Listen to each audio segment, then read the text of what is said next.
Welcome, everyone, to the Joel Martin Mastery Podcast. I'm a networking expert and the author of the upcoming book, No Strangers, How to Build Community, One Relationship at a Time. My why is the pursuit of mastery, and the goal of this podcast is to lock arms on a lifelong mission of daily personal growth to become the best version of ourselves. So let's dive in to today's episode.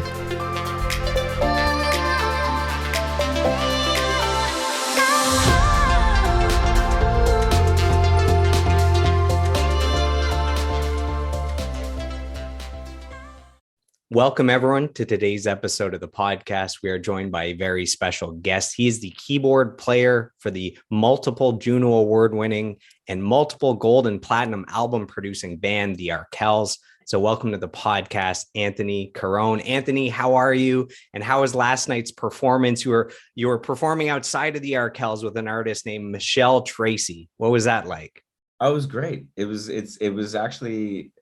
It was awesome to kind of be, it was a very, it was at the Drake Underground in Toronto, and it's a smaller venue, I think 180 cap, but it was packed and she did great. I think it was like her first show with this particular band, but also I think she's kind of trying to reinvent herself a little bit musically and stage vibes. And so it was great. It went off without a hitch. It was this thing called School Night. So there was like a few other artists on the bill that I hadn't heard of, but it was just like a pleasure to watch. And it was just cool being in a room with, 180 music fans in the city. So yeah, good time all around. Awesome. So the headliner of that show was a band called Soft Cult, and that's Mercedes and Phoenix from a band called Courage My Love. And way back 2 years ago when I started this podcast, they were guest number 6. So just awesome. A little tying everything together. So they're very awesome. Cool. So great band too. It's very like 90s grunge or something, Yeah. Yeah. And what's crazy is that, they're signed to Warner Music as Courage My Love. They've had a bunch of success. And then during the pandemic, the two of them just shifted and started a side project called Soft Cult. And that's bigger than Courage My Love. Like, they have hundreds of thousands of listens per month. They have millions of listens on certain songs. Like, it's unbelievable what those two are up to. So it's pretty cool that you're on the same bill with them last night. It was awesome. Super nice people too. Like, they were backstage, like totally, we were all chatting and stuff. It was a great time. Awesome. So to share with our listeners how we know each other. So I moved to Mississauga about 11 years ago. So I'm in Ottawa now, but when I moved there, I had met a few people and I became friends with your sister. So this is random. I became friends with your sister, Cass. And one day she said, "Oh yeah, my brother performs with Ill Scarlet." I was like, that's crazy. Like, this band, they have a gold album and big singles. And I thought that's pretty cool. Then I started hosting these open mics at Marcello's. And one day you walk in and you performed a few songs, this blistering set, just you and the keys. And that's where we officially met. And then I was so impressed with your talent that a few years later, I asked you to perform on a song from my album, The Tipping Point. So I forget about these things, but you played keys on a song called Words of Advice. And it was just a straightforward pop song. And by the time you were done with it, it had more of a reggae vibe. You added this really cool reggae thing to it. So that's how we know each other. Sure. Yeah.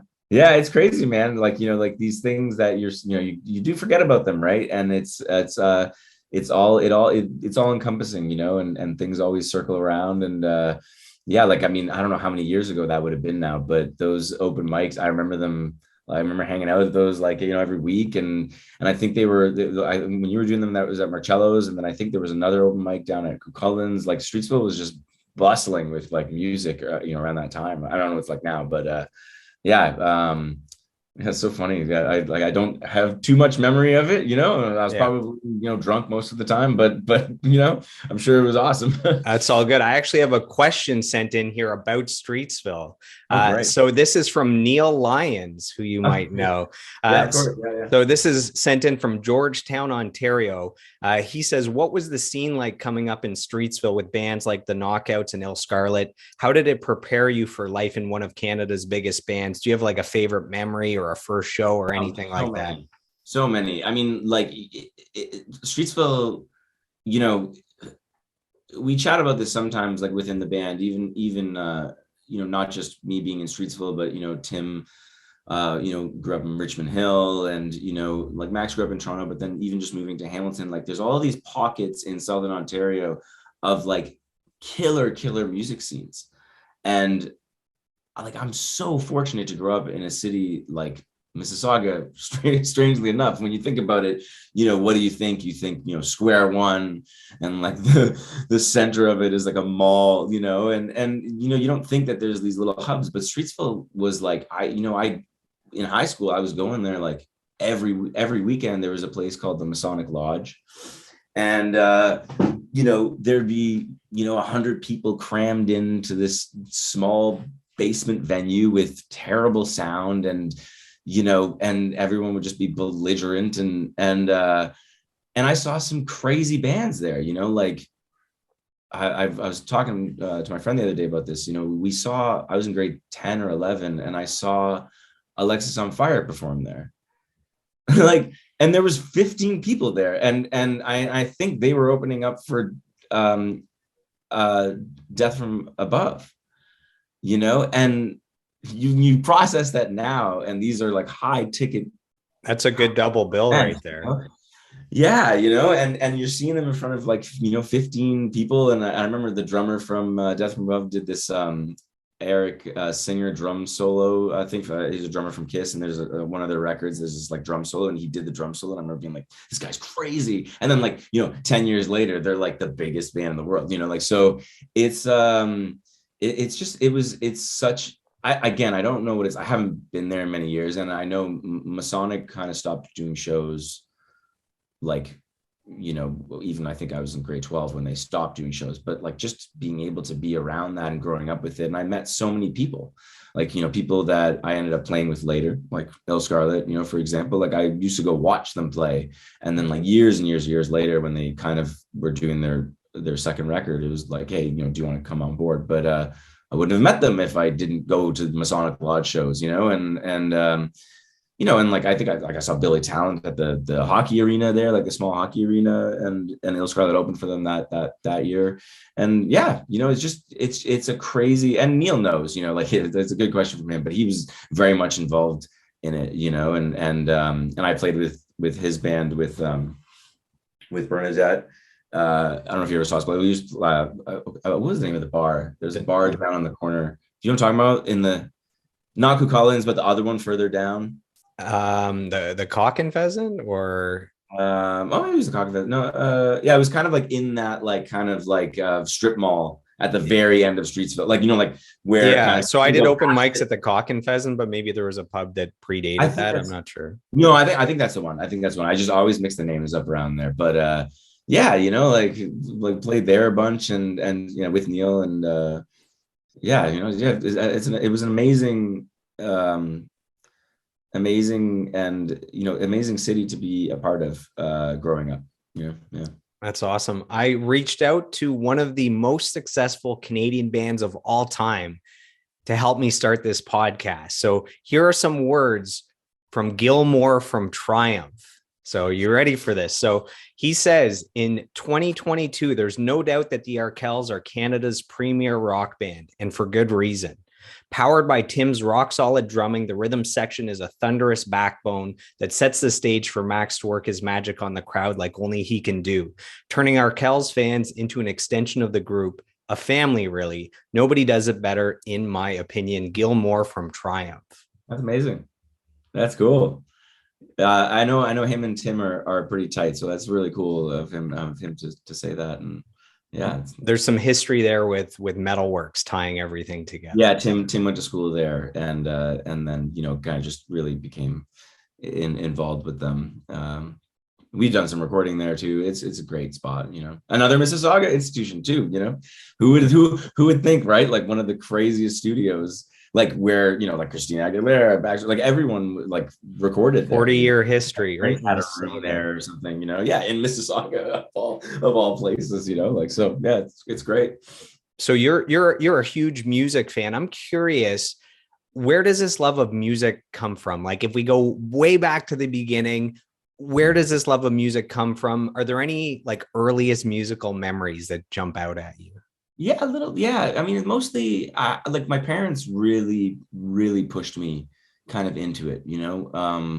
My dad was a drummer, and he played in bands, and has stories, where he was playing at, speaking of playing at the Drake on yesterday night. Like my dad used to play there when it was like when you wouldn't go there. Like it was really not a good place to be, and he was playing cover He's gigs the there. original gangster, your dad. I like it. Crazy, right? And so it's so a lot of it came from him, and came from, he always had gear around the house. Like when I grew up, there was a studio in the basement, and he had all this crazy gear. Like I was talking to my wife about earlier, because he had like, original mini Moog, and like the like the thing's worth probably $15,000 now, but in the 80s he sold it for $500 or something. You know what I mean? Like just all this crazy. So I was always around it, and then as I got older, he kind of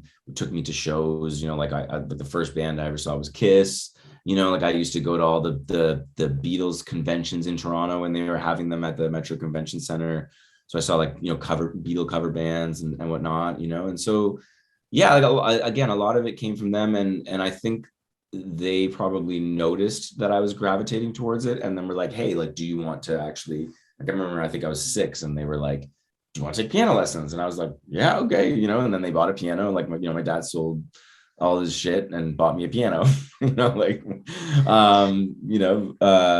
a piano that I don't have anymore. And that I'm like, oh shit, I actually could have used all that old vintage synth gear too. So, but I was curious with him as a drummer, how you ended up yeah. more as a keyboard player. Yeah. Well, he got into recording. So I mean, drums are his bag, and he still plays. He plays in cover bands here and there.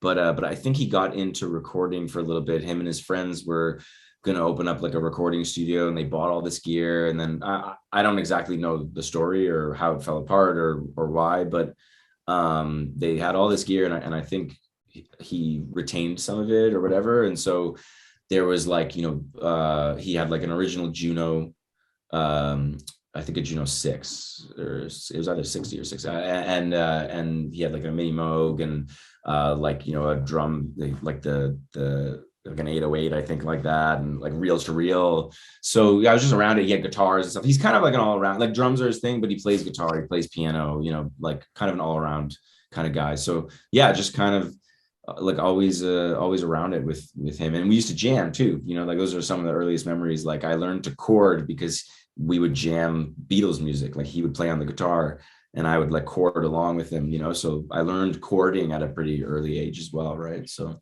Your dad had an 808 before Kanye West had an 808. it's crazy. Yeah. Yeah. Your dad, Honestly, you hear that, like, come your dad's on, the man. Yeah. Oh man, yeah. That's awesome.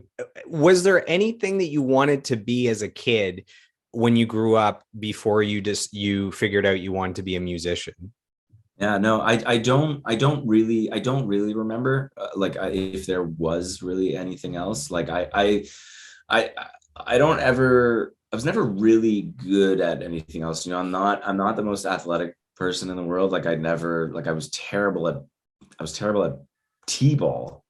I don't think I ever even played like baseball. I think I like went from like, I played t-ball for like maybe 5 years, and then I was like, yo, this sucks. Like I hate this, and like not really the most, like I said, like athletic, so I was never really good in that world. When it came to like academics, like I think I just didn't care.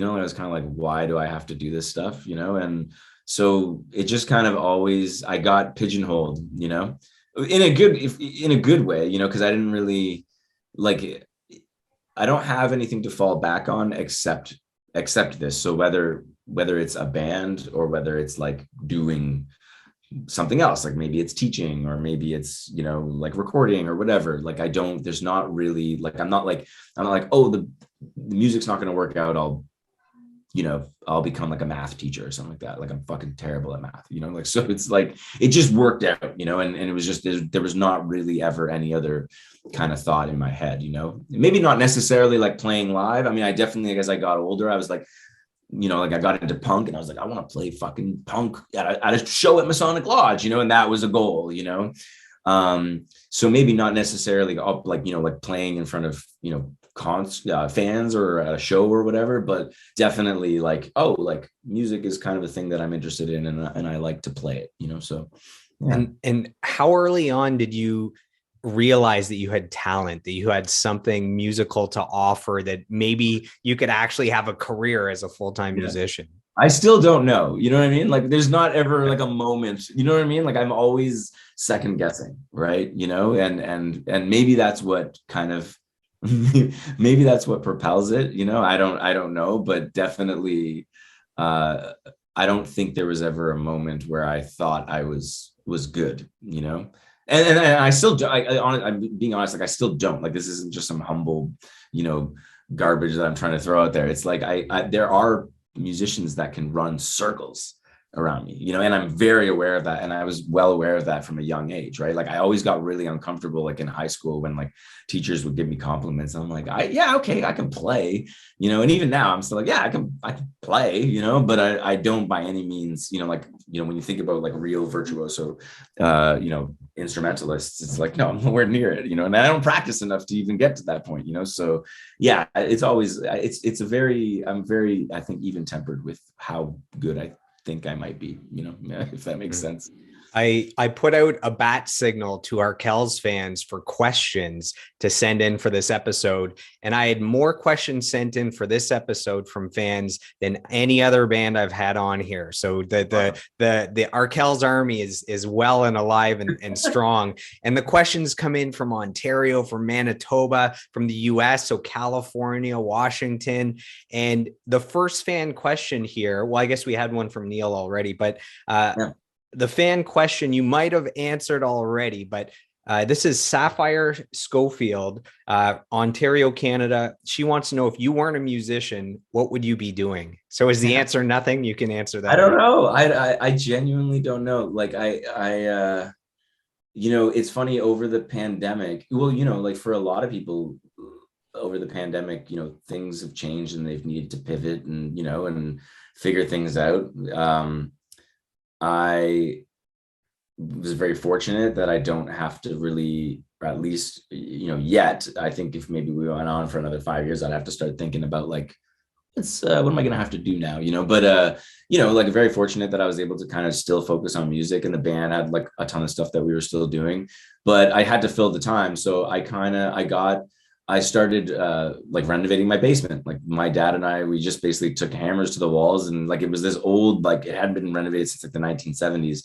So we just like pulled it apart and put it back together, and it looks great. And he did, a lot of the heavy lifting, but I was kind of like, this is cool. Like when you like tear everything down and you're looking at the bones of your house, you're like, this is crazy. Like how all the piping works and all the electrical, where everything's going and how the framing is built. So I found that to be like very interesting. So I'm like, you start to think, you're like, oh, like maybe that's something that I would get into. I think like my wife would probably say that I'm a little bit too much of a delicate flower, like, and I definitely like injured myself a bunch of times. Like I was pulling out this like wall of tile, and it was like a big chunk, and I pulled so hard that like, and it was stuck on something. So it wasn't, I was pulling so hard, and then my shoulder like popped out like of its socket. Like it's so like my body went back, but my arm stayed forward. You're not aware of your own strength.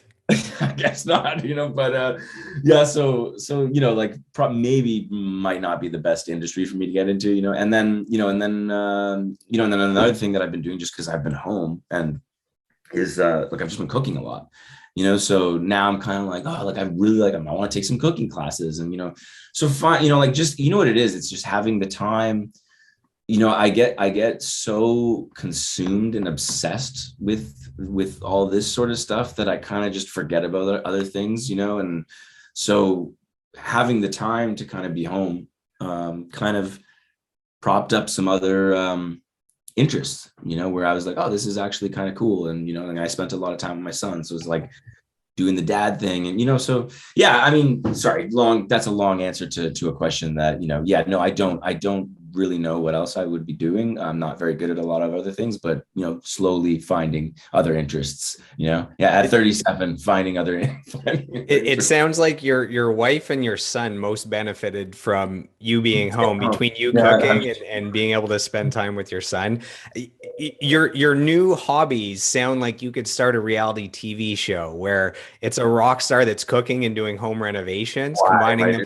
doing It's popular just home renovations and just cooking, but has anyone put them together with Yeah, a there you rock go, star right? background? I mean, come on. Yeah, All and right, we probably just not pitched doing that. either of them well either. Yeah, we'll pitch it as like mediocre at, what is it, jack of all trades, master of none, something like that. Yeah, yeah, Um, yeah. I had a question for you. So, did you play in a lot of bands before joining the bigger, more well-known bands? And if so, what's the Hmm. most ridiculous band name that you've had? There's Oh been yeah, some I pretty thought. humorous ones that we've had. Oh my goodness, yeah, for sure. Oh, dude, the first band that I ever played in, we started it. I was in grade 8, grade 7 or 8, and it lasted maybe 5 years or something like that. Our band name was Not My Spoon. I don't know why. I think at the time I had this like, you know those like, you know those like those online like name generator things, or song title generators or meme generators, whatever the hell they are. There was one I remember at the time, like grade 8. I'm like searching online with like my dial-up internet. I'm like band name generator, and Not My Spoon came out. It was like the first one. I was like, cool, that's our band name. And we didn't do much. We played a couple of Supernova shows, and the likes of that. And but that was probably the most ridiculous one. I was in another band called the Knockouts, and we kind of changed our name a bunch of times, but I think the worst name that we had in that formation was Ruby Sneakers. We were trying to go like really like, what's like the most ska name that we could find, and That's you know it. Two Tone Speakers was probably taken, and so we were like Ruby Sneakers. But yeah, some pretty terrible names, man. Yeah.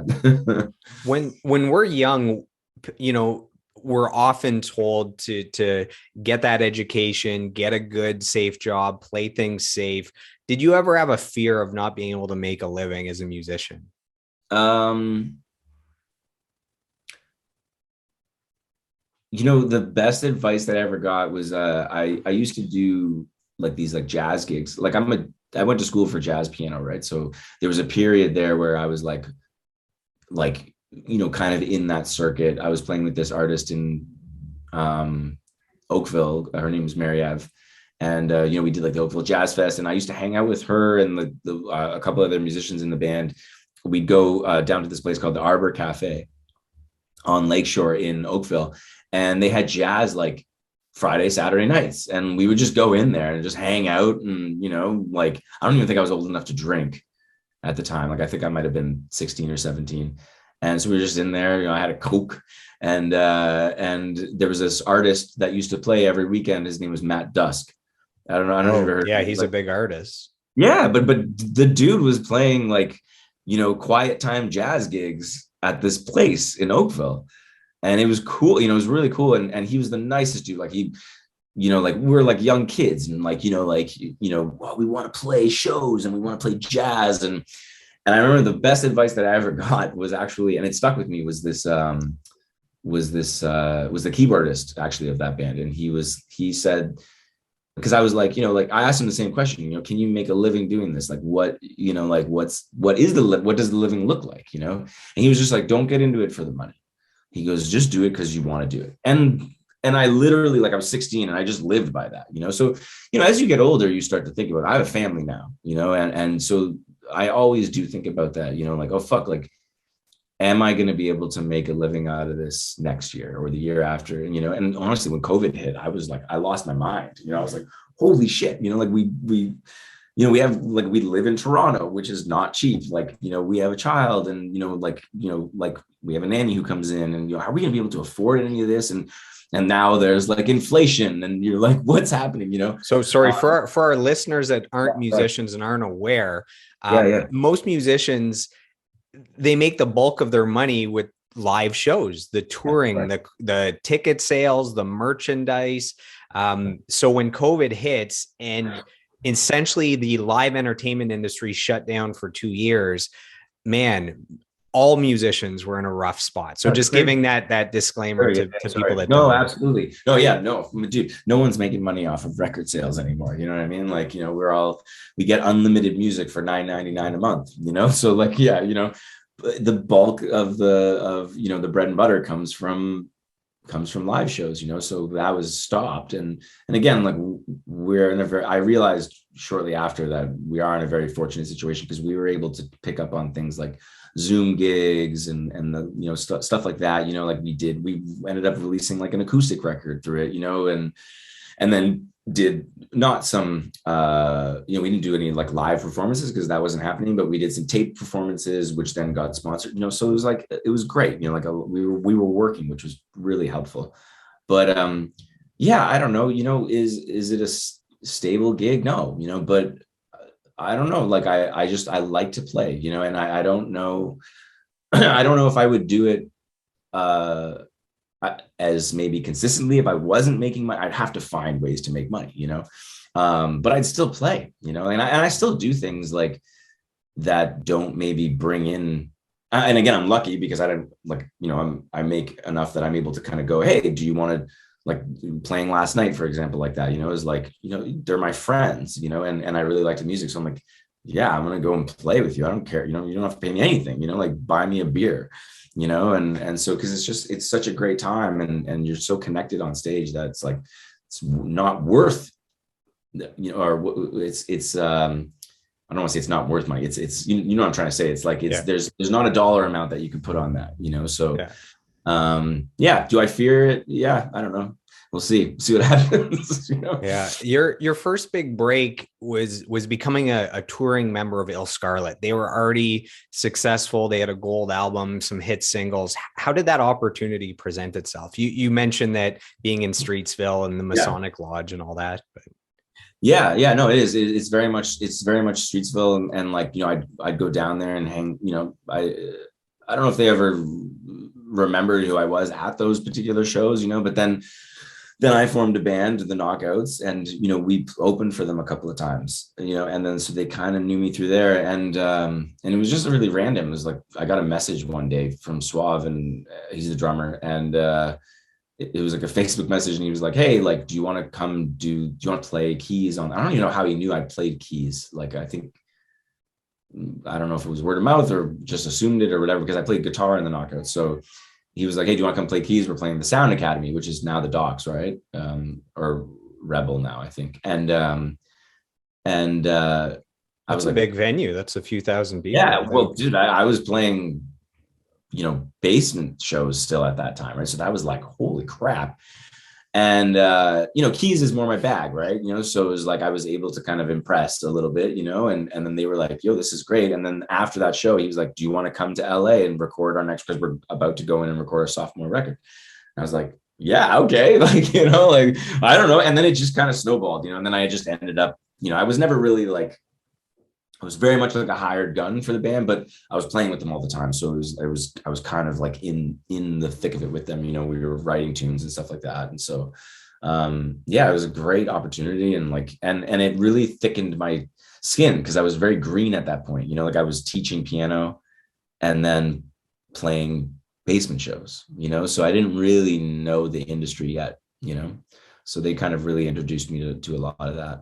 So speaking of receiving a random message from Suave, here's another one. So this is from Ill Scarlet drummer Suave. He says, Tony, aka Bone, in the Ill camp is one of the most genuine humans in the music industry. His skill and showmanship is unmatched by anyone I've played with. The guy has remained extremely humble, and that's rare at his level. He's always down to jump on even the smallest stage with me as long as his schedule allows it. And he's come a long way from the plaid on plaid choice of wardrobe. LOL. We have to throw that in. So that's from Suave from Ill Scarlet. That's good. Yeah. That's great. What a guy, man. That's super nice, man. Joel, I told you at the beginning of this, man, I do well with compliments. So, It's super great, but We get to capture you blushing on camera, which is yeah, awesome. there it is. So I was thinking, as I was preparing, I was thinking, okay, Il Scarlet, there's history with them, the Arkells history with them. And then I remembered that way back in the day, this is way before I even moved, 11 years ago to Mississauga. I did a road trip with my band from Ottawa to St. Catharines for the Scene Fest. And I Yeah, believe that both the Arkells and Il Scarlet were on that bill before either was big. And I think before you were in either band. This is yeah, like, I don't know, 14 years ago, 15. It's been a long time. So, anyways, yeah. I thought that was kind of a cool moment to see that both bands blew up after that. It's Um, wild. Yeah. so let's the fans are on here because of the Arkells. I wanted to go through the history of how we got to the point where you joined the Arkells. I'm curious how that opportunity presented itself. Yeah. That opportunity is it's another just random, message, phone call, that the universe just throws at you, but so I've known Tim for a really long time. Like before we actually have different memories of when we met. His memory of when we met was he was doing sound with this guy Kevin Woodburn, who we call Woody, and they were doing sound at a show that the Knockouts opened for Protest the Hero at John Fraser High School, and so we were playing in the gymnasium there, or the cafetorium, or whatever they call it, and so Tim, I remember Woody. I don't remember Tim being there, but he was like definitely there. I know Woody, wouldn't have gone, without help. And Tim is a great audio engineer. So I'm, positive he was there. But so shortly after that, Woody has this cover band, and the lead singer in the Knockouts was playing guitar for this band, and Tim was playing drums. And it was just the three of them. And I was like, why don't you guys have a bass player? And so I was like, can I play bass for you guys? Like, it was a very like unprofessional cover band, but we played tons of gigs. Woody used to Like, play the open mics. He would come out oh, sometimes. Woody. Okay, so good. Yeah, so Woody. Yeah, like, and dude, like great acoustic guitar vocalist, and so like, and the band was green, and like, I mean, I shouldn't have been playing bass in it, but it was a great time. And it's one of those things where don't say no, like never, like even however good you think you are, like don't, because you don't know what is going to lead to what. Like if only having a crystal ball, would you be like, yeah, playing bass in this in this cover band where I spent all my money on drinks for the night would lead to like having a stable enough career in the music industry? Would you ever think? No, you would never think that. So it's like, just don't. Like, it doesn't make sense to be saying no to this stuff. So that was ultimately where that led. And I was on tour with Il Scarlet on Warped Tour. We did like the whole thing, and it was pretty brutal. Like, it was, growing up, I was like, all I want to do is be on Warped Tour. Like, I just want to, like, I used to go to all of them, like, I want to be on this tour. I want to be on this tour. And then finally, like, I'm like 24 or 25 and I get to go on this tour, and I'm like, this, like, it was like, it was just the complete opposite of what I thought. It was hard, and it was like, it was just grimy. And I was playing with two bands at the time. I was playing with Ill, and then Big D and the Kids Table, a ska band from Boston. So I was taking my keyboard and I was like playing with Ill or whoever was first, because you wake up in the morning and you'd have to go to they'd have a big schedule sheet, and you'd go and you'd be like, okay, I'm playing at that 1 p.m. on this stage, and I'm playing at 4 p.m. on this stage, and to mentally prepare for that. And then I'd finish playing with one, and then I'd grab my keyboard. I had dolly, and I'd like roll through like just the dust, like you're just in the middle of the desert most of the time, or like some dust bowl, and like dragging this thing through kids, and like just it's funny because looking back on it, you're like, oh, what a story, and it was so awesome. But like in it, I became really disillusioned, and I started kind of thinking, I'm like, maybe I don't really want to do this anymore. Like, it's fun, but also like, am I like, what am I kind of gaining from it now? Like, I started losing that kind of like forward like if Warped Tour was like the peak of what I wanted to do, I was like, oh, I'm here now, and not feeling like that fulfilled from it. So I was like, I started thinking, I'm like, maybe I'll think about going back to school and like maybe being like a high school music teacher. Like that was what was going on in my head. And halfway through the tour, we ended up, it was 44-day tour. So around day 20, we ended up back in Toronto. And I remember coming home and I was like eating with my parents and my girlfriend at the time. And I was like, I'm not going to go back.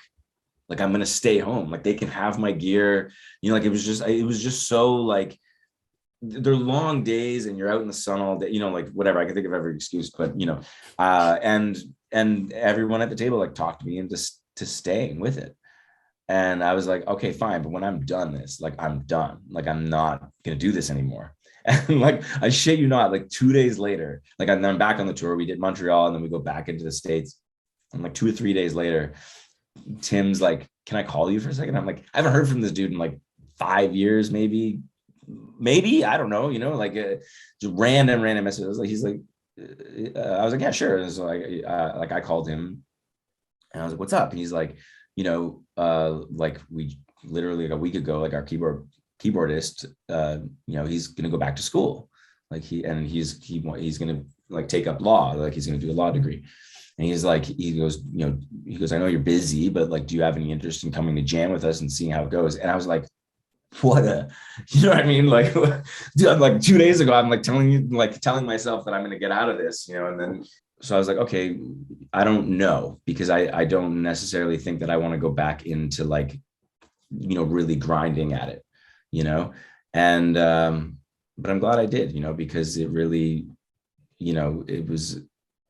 it's a great opportunity. And I really liked the music. I wasn't sure at first. I kind of thought that it was a little out of my bag because I'm a punk guy.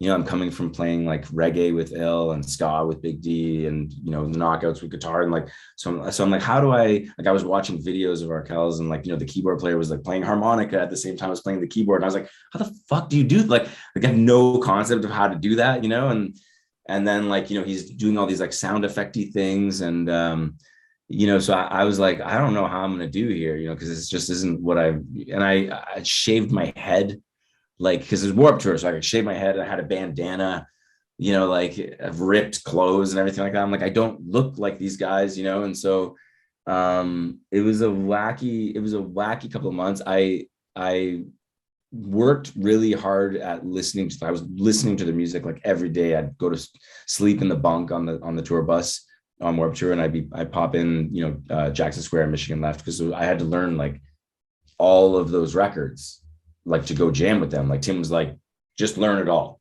He goes, that will impress them, and I was like, okay, so fine.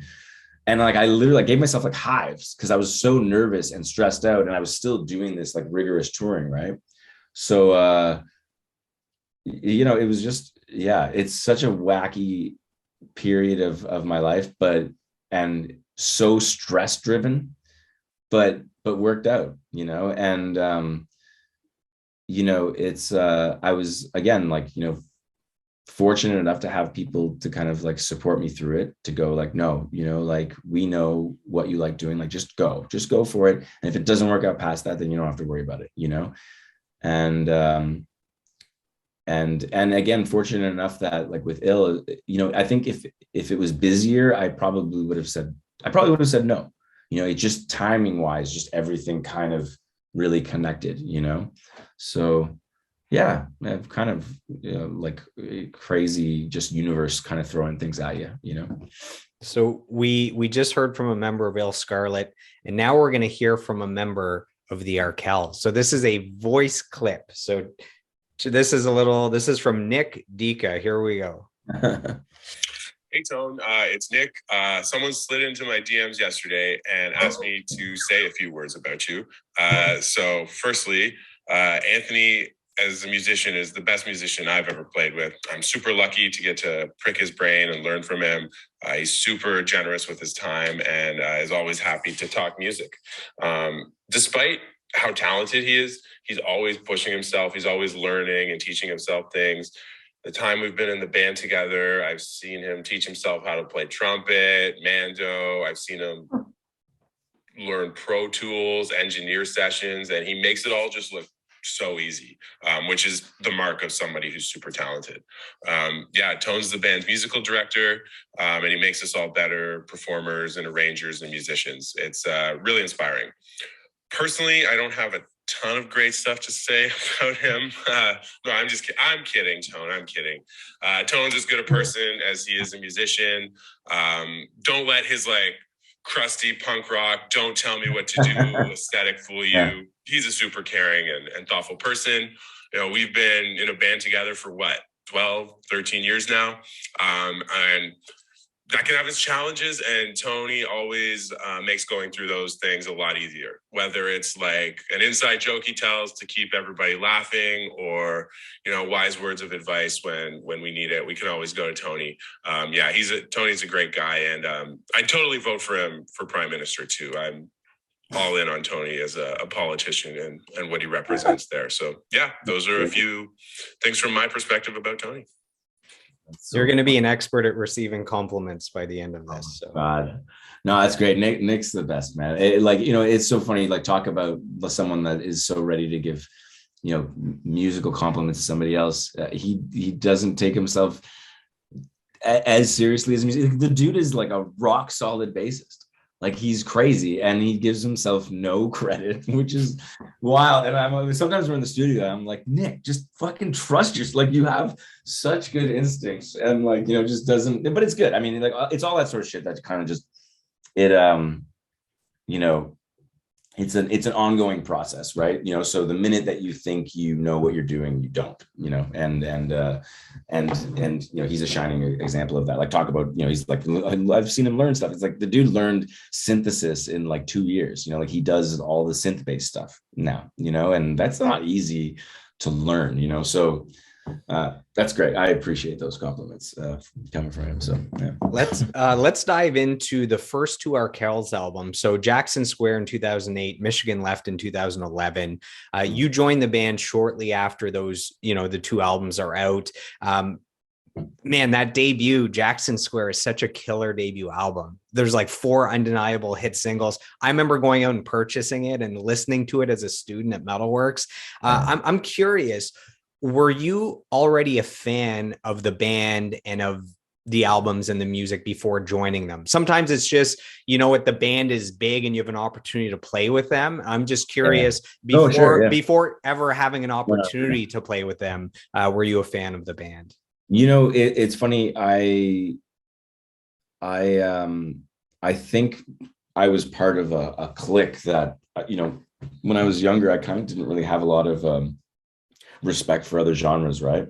I loved, when I was in high school, I loved the Constantines, and I remember when Bosses Coming came out on the radio, just being like, holy fuck, this is a Constantines tune reimagined, and being really impressed by it. I don't know if but I was still really heavily into punk, and ska, and it just, I wasn't listening to the records. I didn't fully listen to everything. So it was mostly Jackson Square, because when Michigan hadn't come out yet, and that's when I started learning this stuff. And when you start learning stuff, you kind of have to really open up your brain a little bit. There's stuff that I've had to learn that, and this isn't related to Arkells, but there's stuff that I've had to learn that I really didn't like. But learning it, you start to hear intricacies and dialogue and vocabulary that you wouldn't hear just kind of listening to a song on the radio. You really have to kind of dissect it to really learn what's happening in it, to play it, right? So with Arkells, it was I didn't really pay too much attention to them, just because I was Offspring and playing with Il Scarlet and loving that sort of kind of angsty punk thing. But when I got those two records to learn, I was really holy, there's a lot of good material here, and really kind of became a fan quickly. Even Michigan, I remember just being the songs hadn't been released yet, but I remember just being these songs sound huge to me. Michigan Left was I'm this is going to be a massive hit. It was just so well put together, and there's so much interesting dialogue, and Max's lyrics are so interesting. And so Yeah, sorry. Yeah, no, I didn't really pay too much attention to them other than maybe just a couple of the radio singles and being like, oh, that's really cool. But then going back to like, Streetlight Manifesto or something like that, But quickly became like a fan, So yeah. Well, speaking of fans, the next question is from someone I know personally who is the biggest Arkells fan that I know. I mean, from the very beginning, she's been singing your praises, promoting, going to concerts. She reached out to me when she was getting married. She reached out to me to see if I could use my connections to get the Arkells to play. Like, this is how much of a fan. So from Chelsea Ann Bradley from Fisherville, Ontario, wherever that is, she says, I've been a fan since Jackson Square, traveled to numerous cities in North America to see them live, and even have a tattoo to represent my favorite songs.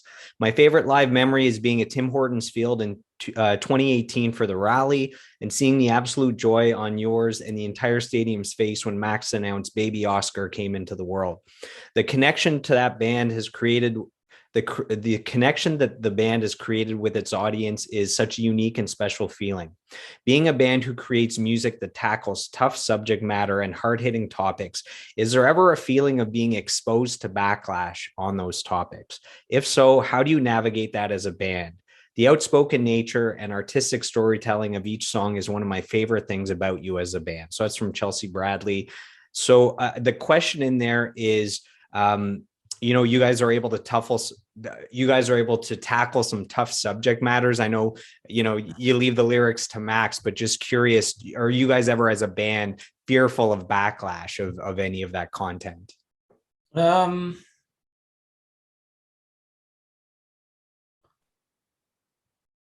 don't know. Yeah, it's a good question.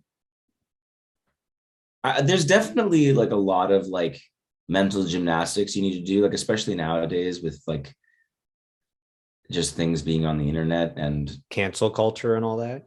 Yeah, like well, yeah, I don't know. I mean, like, I guess I just mean more like you're under the microscope a lot more than I think you were before. So I don't know.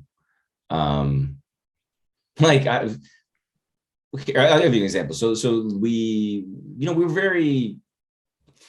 we're very pro-vaccine, and the thing about that is everyone has a story and an underlying experience that, for example, with us, it's like, hey, we just want to fucking play.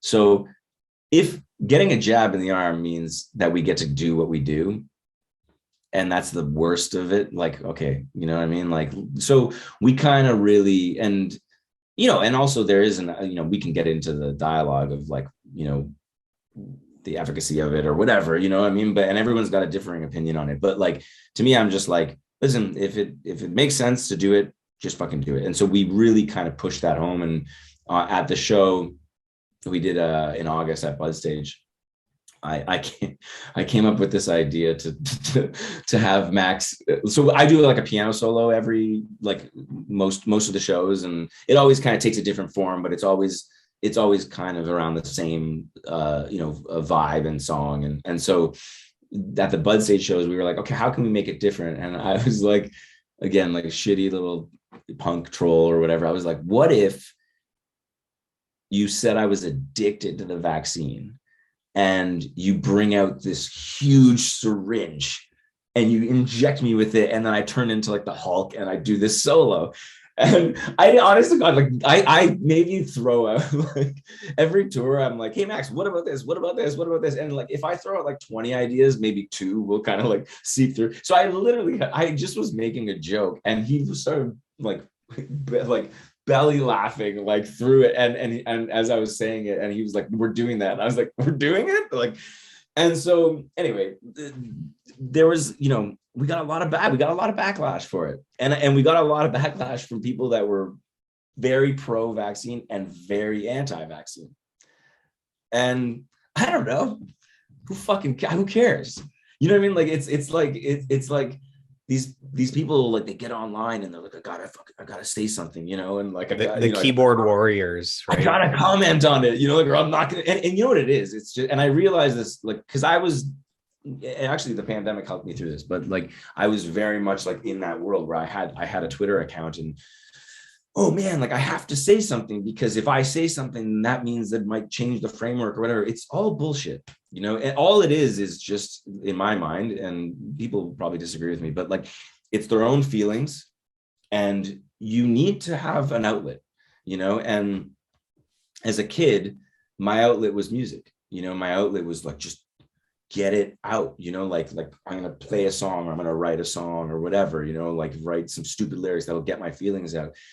And I think a lot of people don't have that kind of outlet. So, but now they do, right? And now the outlet is like, oh, I can just get the shit out, all the sludge, and I can just throw it online. And then you feel better instantly, but you might have made someone else's day feel like shit, you know? And it's just, it's not, I deleted Twitter, I deleted Facebook, because I was, and I have Instagram, but like, I feel like with Instagram and TikTok, it's less, at least in my mind, less comment involved. Like I'm not going through it. So, but yeah, we got so much backlash for that. And there's Max told, I don't know if these are the sorts of things with a band. It's always hard because you're like, oh, like I have my opinion. I don't know how Max feels. I don't know how Tim feels. You know, like it's very split. But I'm just gonna share the story, and hopefully Max is okay with it. But we were in Buffalo, and you know, like we're doing 3 nights there, and there's people coming from Ontario staying there, like whatever. So you're gonna run into people, right? You know, it's not a very big city. And so Max was having coffee, I think, at a Starbucks, and he told us the story like the next day or whatever. And he was like, "Yeah, I was in, you know," and then I was sitting down having my coffee, and this guy kind of is about to walk out, and then he turns around and he goes, "Max from Arkells?" And Max is like, "Yeah, like, hey man, how's it going?" Like, you know, just being super friendly. And the guy was like, "You're a fucking loser, man." He's like, "Go take 100 vaccines and shove them up your ass." And then he walked out. And, you know, and so it's like, yeah, there is backlash. And do we worry about it? He laughed about it and shrugged it off. And I mean, maybe, you know, it sucks because maybe, you know, you don't know the internal workings of someone. Maybe he was hurt by it for a second, or maybe whatever. He cried himself to sleep. You never know. Who knows, man, you know, or maybe he just wrote a song, you know, like, but you know, yeah, there's always going to be something like that, you know. And I don't know, you can only do what you do, and you know, you can't worry too much about what people are going to think about what you're doing, you know.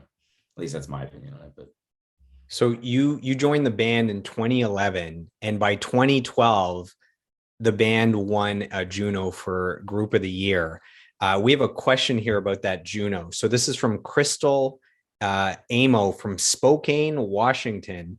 What went through your head after hearing you won your first Juno award? Yeah, I remember that here actually, because so that was, I can't remember which one it was. I think it was Group of the Year for them. And I started playing with them in October, and that Juno's was in May of the following year. So 2011, I started playing with them. 2012 Junos. That's I believe that's the one. I could have the timeline messed up, but I you know, I was sitting at the table with them at the gala. It happened at the gala dinner, and I was sitting at the table, and I was like, "Oh, great, cool," you know, like kind of started clapping and everything like that. And then they all get up and they start walking up, and I sat back down because I was like, "This isn't my thing," you know what I mean? Like I'm here to play keyboards, and I was like super honored to be there with them. And then Max like grabbed me, brought me, and I just like, I went right inside my head. I sank. I'm like, fucking, this isn't mine. Like, I didn't have anything to do with this record. I've only been playing with them for like 6 months. I was really, really uncomfortable. And you know, again, it's all support, right? You know, and I remember they, like, you know, Tim was very much like supportive, and he's like, "No, man, get the fuck up here," you know. And Max was like, you know, so it eased up a little bit, but I was really uncomfortable, and you know, I was like, I'm not, you know, like, you guys have done all the work, like I'm just kind of piggybacking now at this point, you know. So you know, it was a little bit uncomfortable, and you know, I was definitely inside myself a little bit, but you know, it was a great moment, and we played a couple of like after parties. I think, like, you know, it was like us and like Sam Roberts. I remember just being like, this is so cool. Like, it was so cool how immersed they were in the industry. I hadn't known up until that point, right? Because we were kind of just doing club dates, you know, here and there across the country. So yeah, it was an amazing period. But I was slightly uncomfortable at the particular awards, you know. And afterwards we did all this press stuff, and I was like, I'm just gonna keep my mouth shut, sit in the corner. I don't know, like I can't answer anything. I don't. But group of the year, I mean, it's different. Like if it was for, you know, rock album of the year for an album you weren't on is one thing, but group of the year, I mean, that ties in with the touring, that ties in with everything. And you were a part of at least 6 months of that period, right? And I'm sure that they would look at that, you know what I mean? And that's probably how they processed it. I just didn't, you know, I was like, I'm getting paid to be here. It's a job. You know what I mean? Yeah, I'm just like, I just work here, man, you know? Like, well, we're gonna move on to the next two albums. So we have High Noon in 2014 and Morning Report in 2016, and we'll get to the Junos again, where you make up for that, which is awesome. So I'm curious, when you think about High Noon, what thoughts, emotions, memories kick in when you think about the first album that you were on for the Arkells that kicked off this, you know, this new career for you? Yeah, it's a couple of things. There was a lot of anxiety at that time because like I just wasn't, I'd not written anything like that. Like we were kind of chatting about that earlier, right? Where like, you know, I came from punk background, you know, so like that was my vocabulary. I didn't have like kind of the indie rock vocabulary. I didn't listen to like the bands that they were listening to, or like, you know, like, so I just didn't know what I could offer, you know? And so like, I was really stressed out. I had a phone call with this drummer friend of mine, actually, who played in the Knock, this guy, Jeremy. And, you know, I remember calling him on the phone being like, I don't know what to do here because I don't know anything about synthesizers. Like I play, you know, I have a Nord keyboard that I did like organ stuff on for organ chanks, you know, and even the first couple of records of Arkells, you know, maybe not as key centric, but very much like, you know, Rhodes, piano, organ, very kind of, you know, rootsy type keyboard stuff, you know, and then I Michigan left, you know, some string elements but not heavy on the synthesis. And I know that it felt anyway that they wanted to kind of get into that world. Like Max was very much like, I want to get it. He was giving me references of bands, and I'm like, I don't know how to do this stuff, man. Like I don't know anything about synthesizers, you know. And so I bought this keyboard called a JX3P. It's an old Roland one. Very, very simple to use. I got the programmer and I was like, I'm just going to do whatever the fuck I got. I'm going to start twisting knobs, you know? And so it was fun. It was an insane learning curve. And most records are, even when I was doing the second Ill Scarlet record, it was a massive learning curve because I'd never played on like an organ before. And the producer was like, we're going to get an organ in here. I'm like, I don't know how to use this thing. You know, like, so, you know, you learn as you go. Right. And so I was very fortunate in that situation, in the High Noon situation where we worked with this guy, Tony Offer, and he had these two keyboards. He had the JX3P and he had a Roland D50. And I bought both of those keyboards. So I was like, oh, cool. And he knew how to use them. So I was just watching him, you know, so I really learned how to do synthesis, like just from watching this guy, you know. And really there's not, I mean, I still don't know like the electrical current vibes or anything like that, but like, you know, I can twist enough knobs that I can make a sound now, you know. So yeah, that was like, and it was a really fun record to make. Like we lived down there, like Tim and I lived in a house and the other three guys lived in another house, and or Airbnb or whatever.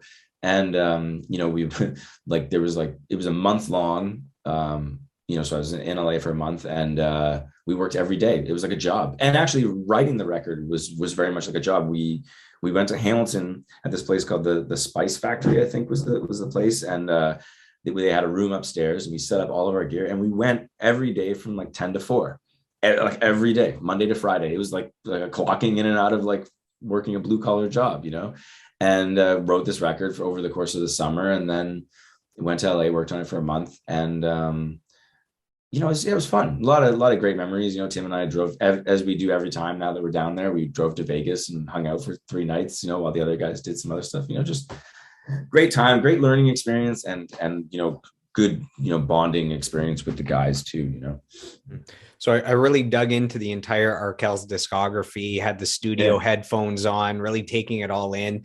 From that album, from High Noon, for me, the highlights were Come to Light, Cynical Bastards, 1111, Dirty Blonde, and Leather Jacket. Those are my favorite songs from that album. I know everyone has different favorites. When I think about you on that album, I mean, a lot of times a new band member on their first album, you're like relegated to the background. The band is already successful. They have a formula. You're a new member. Okay, maybe just play a few chords in the background. But as soon as I start that album, you're like the first note on the album. You're super prominent in the first 3 songs and the rest of the album. I believe, like, this could be incorrect, but I believe that you joining the Arkells actually changed the sound of the band from that album moving forward. To me, the first 2 albums were more the guitar driven, and to me, the keys weren't as prevalent. And then starting with High Noon and moving forward, the keys are like a major part of the sound. So I'm wondering, how much did it mean to you that the band had so much confidence in you as a new member to basically say, do what you want, or they feature you very prominently in the songs and in the recordings? Like that's got to feel good for them to have that confidence in you. Yeah. I mean, it's funny. I didn't think about it like that at the time. But yeah, looking back on it, yeah, it's crazy, right? Like, who's this punk rock guy like coming in and like I'm going to play this, I'm going to play, but so yeah, it's amazing. They kind of really gave me kind of the freedom to really do a lot.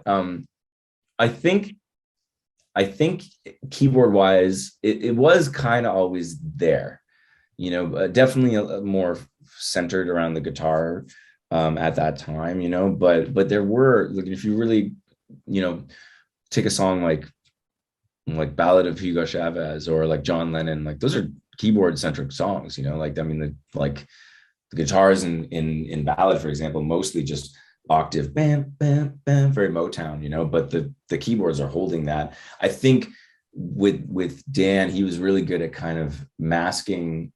Dan's a real keyboard player. Masking the tone of the keyboard. So for example, if he's playing Rhodes, like, he would drive it out. So, it would just be this crunchy tone overlaid of a piano, and it's super cool. And actually, when we first started jamming with them, I was like, Dan, just tweak the knobs on the electro and make it sound the same, because like I don't know what you're using or whatever, and he got me into like using a delay pedal. There's a song, Michigan Left, where the keyboard part, I didn't even know it was like, I thought it was a guitar because I was listening to it. I'm like, which part do I play in this song? Because in the bridge, the piano comes in. I'm like, do I wait till the bridge? And he's like, no. He's like, there's this part that's like, it's like this delayed like 16th note pattern on the Rhodes. And I was like, well, how are you doing that? He's like, well, I got this delay pedal. So I went and bought the delay pedal. I'm like, okay, that's how he does it, like, so, and a lot of the voicings are very like crunched voicing. So, it's masked, but it's there, and Michigan Left, especially, where there's like string arrangements and stuff. And so I think it was an easier sell than if I was playing for a band that maybe didn't have a keyboard player. You know what I'm saying? Like, it was an easier sell to be like, well, hey, you guys kind of already do it, let's like, but like, I'm a piano player, so I'm like, I want to play the piano, so I want to do like full chords, and like, like, I'm a huge Billy Joel fan, so I'm like, a song like Cynical Bastards, it's like, to me, in my mind anyway, that's like a very like, Billy Joel or Bruce Springsteen type part, so I'm like, can we do that? And so Max and the guys, like, they listen to Springsteen and like those sorts of kind of like, they're heavy tunes, but there's also this like kind of like glitter on the top, where you kind of do these arpeggios and they kind of stick out a little bit, but yeah, no, super lucky that they were open to those ideas, and a lot of those ideas came from them too. Like Max is a piano player, right? So like, for example, like Come to Light, like he wrote that piano riff, the da, da, da, da, da, da, da. Like all I did was just kind of voiced it differently. So I'm like, well, this is how like I would play it, like, with maybe an octave on the top, as opposed to like, so you can hear it, you know what I mean? Like that's going to cut through, right? So yeah, it's not so vocabularily out of their bag, but they were definitely open to it, and it made things very easy and great, Yeah. So I want to read what High Noon went on to achieve so everyone's aware. So the album goes on to be the band's most successful up to that point. So 2 more Junos for Group of the Year and Rock Album of the Year. The album goes platinum. So the first 2 albums had gone gold. This one keeps the ascension. It goes platinum. Long listed for the Polaris Prize. Produces a single that goes to #1 and goes platinum. It produces a #2 single, another single that goes gold. So I'm curious, this is Yeah. your first Arkells album, and it's Yeah. a big success, critically and commercially. How are you feeling now at this point as a member of the Arkells?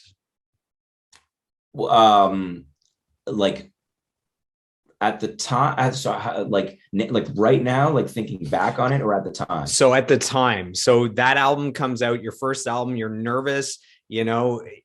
it's your first album, and then it Yeah. comes out and it does everything you want it to do. The critics love it, the fans love it. It sells well, it wins awards. How are you feeling at that point, being the newest member of the Arkells, but now there's this track record that things have gone well with the first album? No, I hear you. Yeah, no, I don't know. I don't know. I don't, dude. I don't gravitate towards that kind of stuff. Like it's weird. I don't like. Okay. Sorry. Here's a good example. Like, so I did a lot of like the string arrangements on that record. So like, if you listen to like, Never Thought This Would Happen. What Are You Holding On To? I think had a string arrangement. Systematic. There's a song called Systematic there. There's like a very it's like a very dancey Jamiroquai kind of thing. Systematic. I was like, let's just rip Jamiroquai. I mean, like the string arrangement is a total rip of like a Jamiroquai song. So I was like, I did a lot of that stuff, and I remember the probably the what kind of got my wide-eyed a little bit, got me wide-eyed a little bit was Matt Good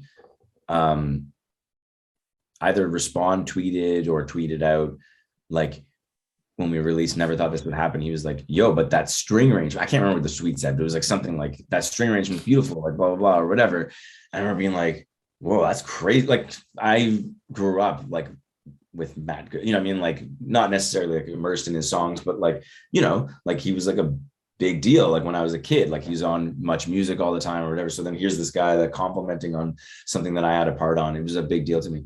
But as far as everything else, like, I don't know, man. Yeah, I don't know. I don't want to sound ungrateful. I'm going to sound very ungrateful. I feel like it's care, more, I mean? I feel like what's going on is it's more that you're in the moment. Like you make the album comes out, you tour, like you're just living your life as a musician, and things go well or things don't go well.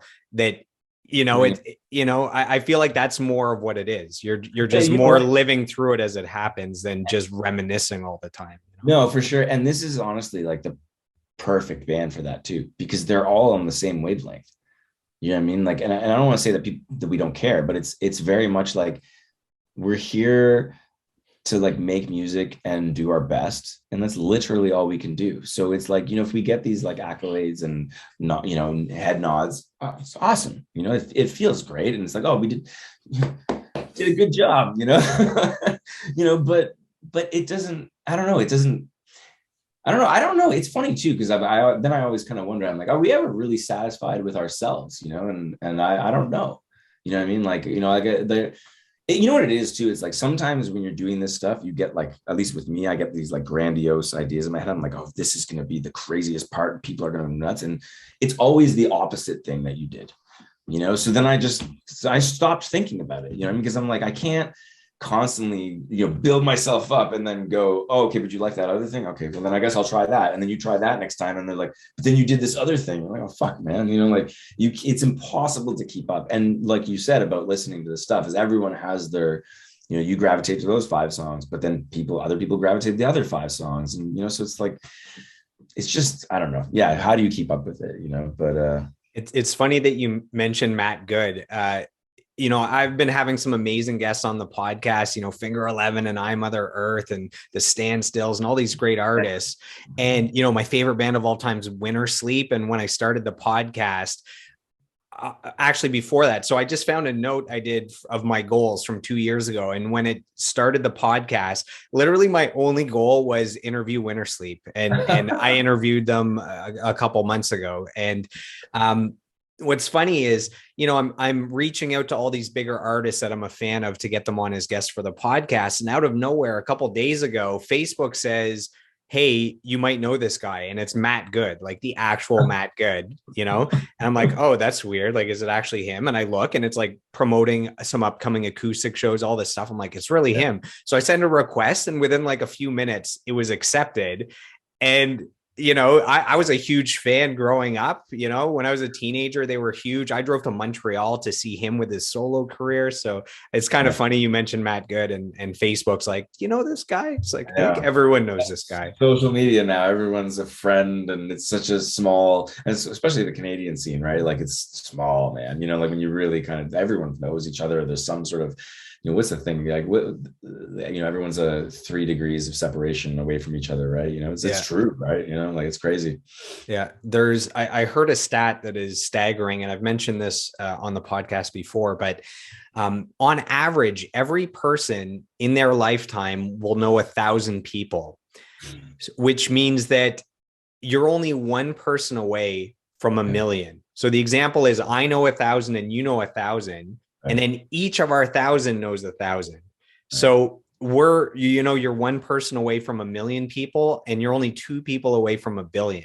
So you're getting close to like the entire planet, which is crazy. Yeah. So that's it though, man. It's small. It's a small world. They say it, right? So yeah, that's a crazy statistic though. Yeah. It stood out for me. I'm curious, what was it like hearing your songs on the radio for the first time? So I'm not sure if it's with the release of the second Il Scarlet albums, the first time you heard your own songs on the radio, or if it was with High Noon or before that. No, it probably would have been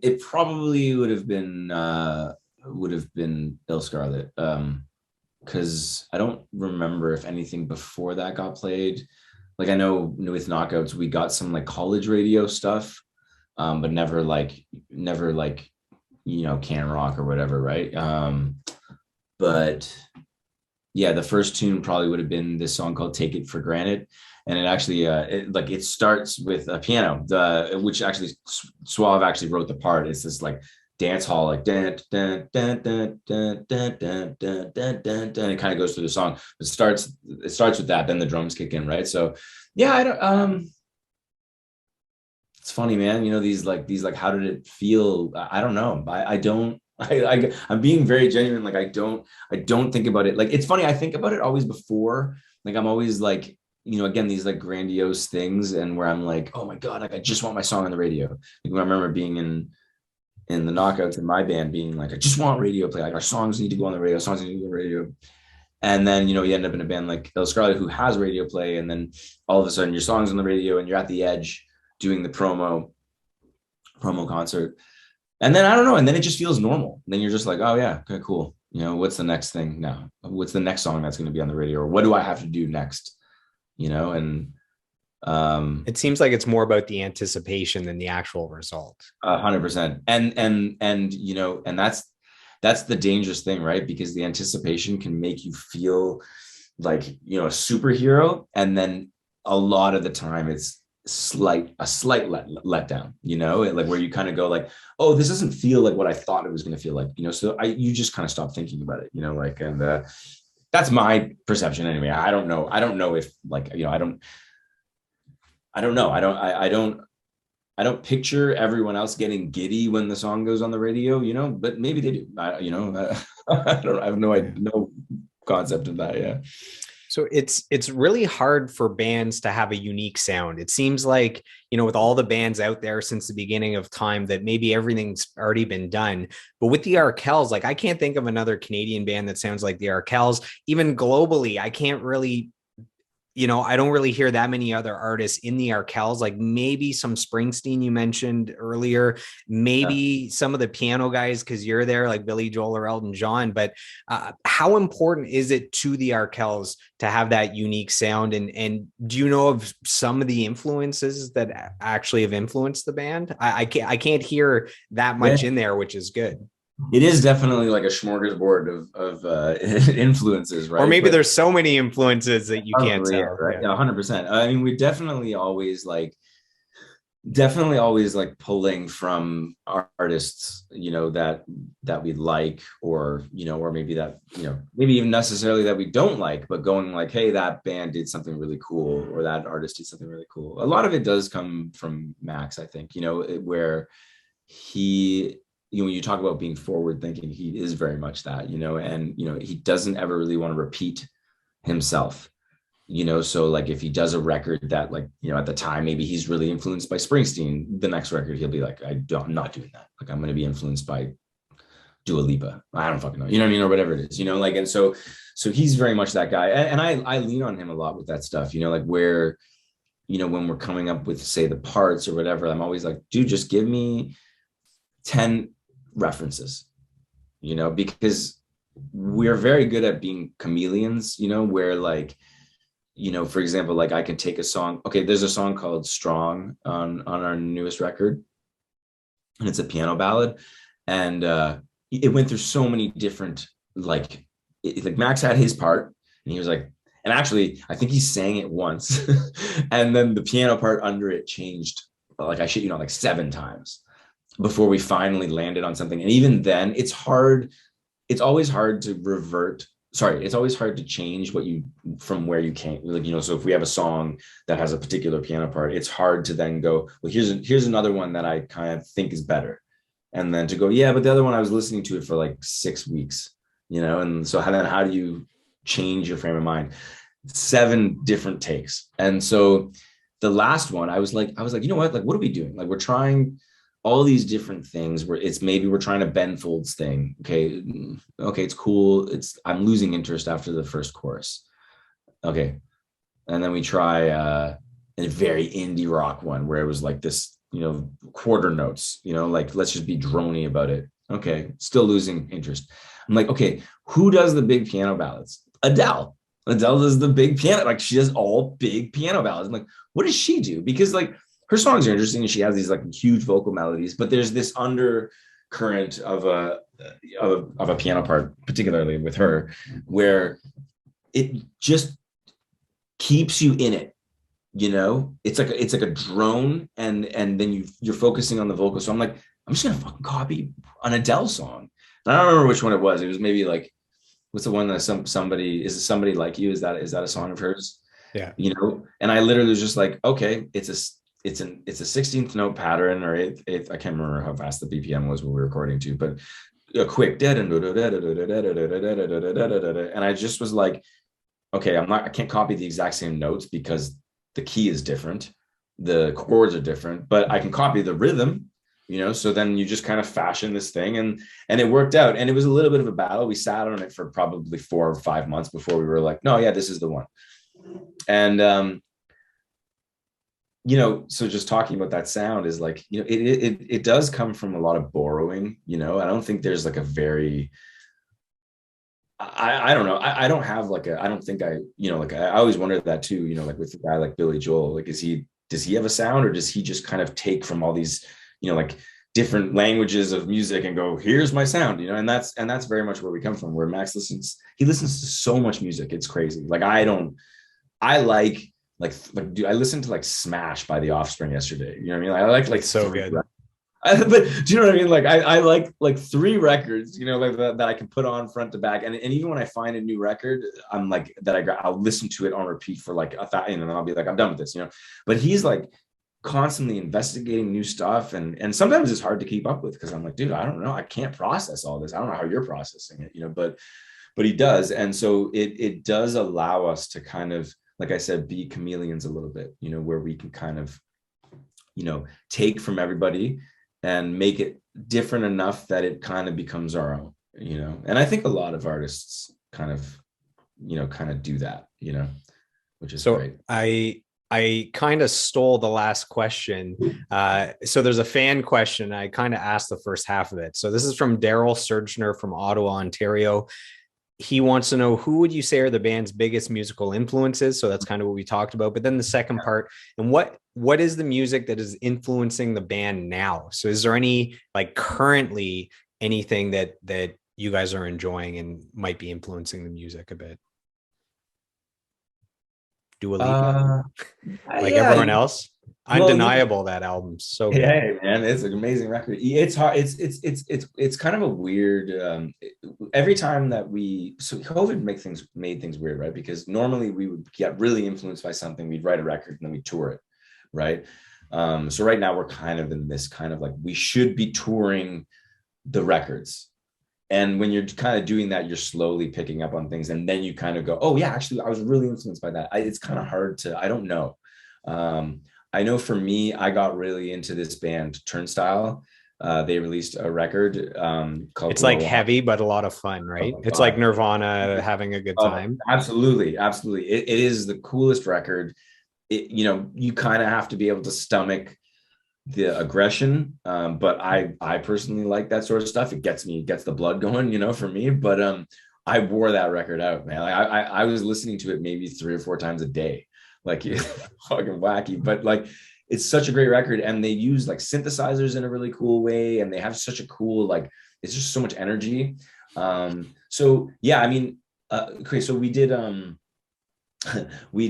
just talking about influences, we did a Grey Cup performance late last year, and we had this idea to kind of start with years in the making, but can we do it in kind of like those Georgia those like what are they called, like the horn lines, you know what I mean, like the brass lines, right? So the cool thing about those southern brass lines is they have these kind of like drum lines, where they like marching drum styles thing. On one of the Turnstile songs, there's a breakdown at the end of the song. I can't remember the name of the song. I think it's Mystery maybe, and it breaks down to this heavy drum line. There's a boom, and it's super cool. And I was like, we kind of started talking about this kind of Florida Georgia breakdown thing or whatever, and I was like, I just grabbed it like in Pro Tools and I put it over top of Years in the Making. I had to like slow it down or speed it up, and it worked so perfectly. And I was like, guys, like this is what we need to do. And Max loved it. He was like, and then we put the horns over top. It all worked out. So like where you don't think there's going to be an influence, it's like a heavy metal band. Like, why are they influencing like a pop indie band? But it, you take from everything. And then we ended up re-recording, like, Tim went in and actually did his own version of what that imported audio was. And it worked out so great. It was such a fun moment. And we ended up all having, I think, or not all of us, Max didn't, but like between the 4 of us, we had like these like snare drums, and I think Mike had these like big crash cymbals, and I don't know, we might have not have been able to mock that idea up if we weren't listening to Turnstile, I don't know, but yeah. So yeah, I don't know, everyone's got different things that they're listening to here and there, yeah. So on High Noon and Morning Report, it seemed like more instruments were being introduced, just like you mentioned, like a horn section, different things. Was that a conscious choice where the band, wants to expand the sound? And I guess you said Max never wants to make the same album twice.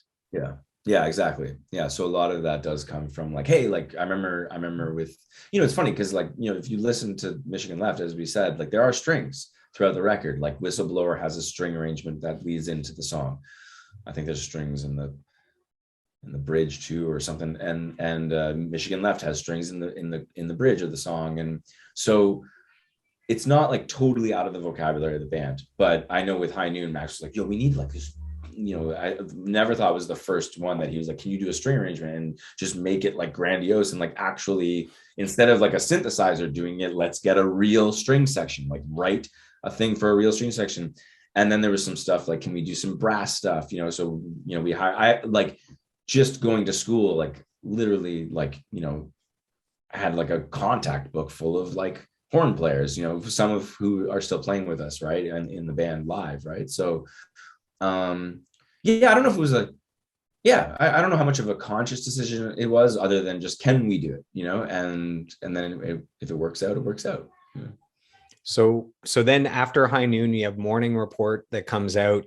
My favorite songs are And Then Some, Savannah, and Passenger Seat. So it's funny, like it's not, it's not the singles. It's again, everyone's different, right? Everyone, people gravitate gravitate towards this single or that single or a deep album cut. Those are the ones that I loved when I was listening to it. So this album produces more #1 singles, more platinum singles, 2 more Juno nominations. You've mentioned you don't really think about it much, but for you, this is the sophomore album for you with the Arkells. Yeah. A lot of times there's the dreaded sophomore slump, and here you guys are with just more success. I guess I had questions about if you're feeling pressure with the sophomore album, but I'm assuming with how we've talked so far that you probably just made the album and you weren't thinking that much about the pressure. No, not at all. No, it's a really fun collaborative group to make music with. Like there's not. Again, I don't want to speak on behalf of everybody. Like I don't know how much pressure Max feels. Like I know he genuinely loves. At least my vibe with him is that he loves to songwrite, and that makes it fun, right? Because then it doesn't become about what you should be doing or how are you going to pull something off or impress people or whatever. It becomes more about like the creative process, which it should be, so it becomes more like, and then, look, there are moments where we go, oh, this is big, we should do that. Like, of course, right? We all want to be successful, but a lot of it just comes down to like, can we, and I think that's such a cool attitude to have, where you're just like, hey, can we put synths on this? Can we put a drum beat on this, or like a drum machine on it? Can we do like, I remember like, talking about, maybe things that are like, oh, like now it's piano centric, but also like harmony wise. Like I remember like something like Come to Light being like, hey, can we do like an Eagles style vocal arrangement in the chorus? Because like all of a sudden you have this chorus where like the song was in such a weird key where Max in the verses is like in his register and it's perfect. And then in the choruses, he drops a little bit, like, and it goes down. And that's not really a thing that you would do, but for him to go up, it would have been crazy high. And then if we moved the key of the song down, then the verses would have been too low. So it's like, how do you fix that problem? It's like, well, what do the Eagles do? It's like 10 people singing different harmonies stacked on top of each other and everything, And so we kind of did that with the chorus. There's not really like, I mean, there is the melody, then you can hear what he's doing. And that's definitely pushed forward in the mix. But if you listen to it, like there's like 2 vocal harmonies above him and it holds it together enough that then the verse comes in, it sounds like in the perfect register for him, right? So I think it's just the attitude of like, are these things possible and can we do it? And not being like, well, it's not going to be cool because the critics are not going to like it. Like, I don't know. Or even if fans don't like it, then they don't like it. Like, what are you going to do, right? Like, first and foremost, the band has to like it. Yeah, we like it. We like, we're not doing anything we don't want to do. Like there's not, maybe between 5 guys, you're always going to have one guy that's like, well, you know what I mean? Like, of course, you can't, it's impossible to have everyone on board all the time. There's always one Karen in the group, Yeah. And it's always a different Karen, what I mean? Sometimes I'm the fucking Karen, we're just playing music that we want to play and we're arranging it the way we want to arrange it, and we're lucky that we can do that. And everyone has the same attitude, very lucky. We have a question from Chantal McKee from Carrot River, Saskatchewan. It sounds like a delicious place to live. She wants to know, what's your songwriting process? So that's very, very wide, very open. I guess the question is, sometimes when you write a song, you have a great idea lyrically, and then you figure out a vocal melody, and then you figure out the music to it. Sometimes you have an amazing piano riff that you want to feature, or a guitar riff, and you build around that. There's a million ways to write a song. I guess she's curious, do your songs usually come together in a specific way, or is it just things jump out and you build around them? Yeah, probably the latter, right? Like, so it is very different from song to song. A lot of I would say 85% of the time, maybe 90% of the time, Max comes with an idea that either he's made on GarageBand, or he's made a voice memo at the piano, or sometimes he goes and does like songwriting sessions with people, like, private school, for example, he went to LA and did a writing session. They put together the song and then brought it back to us. And we were like, okay, well, what can we add to it that makes it feel now like the band? You know what I mean? And what can we add individually to make it sound like an Arkells song?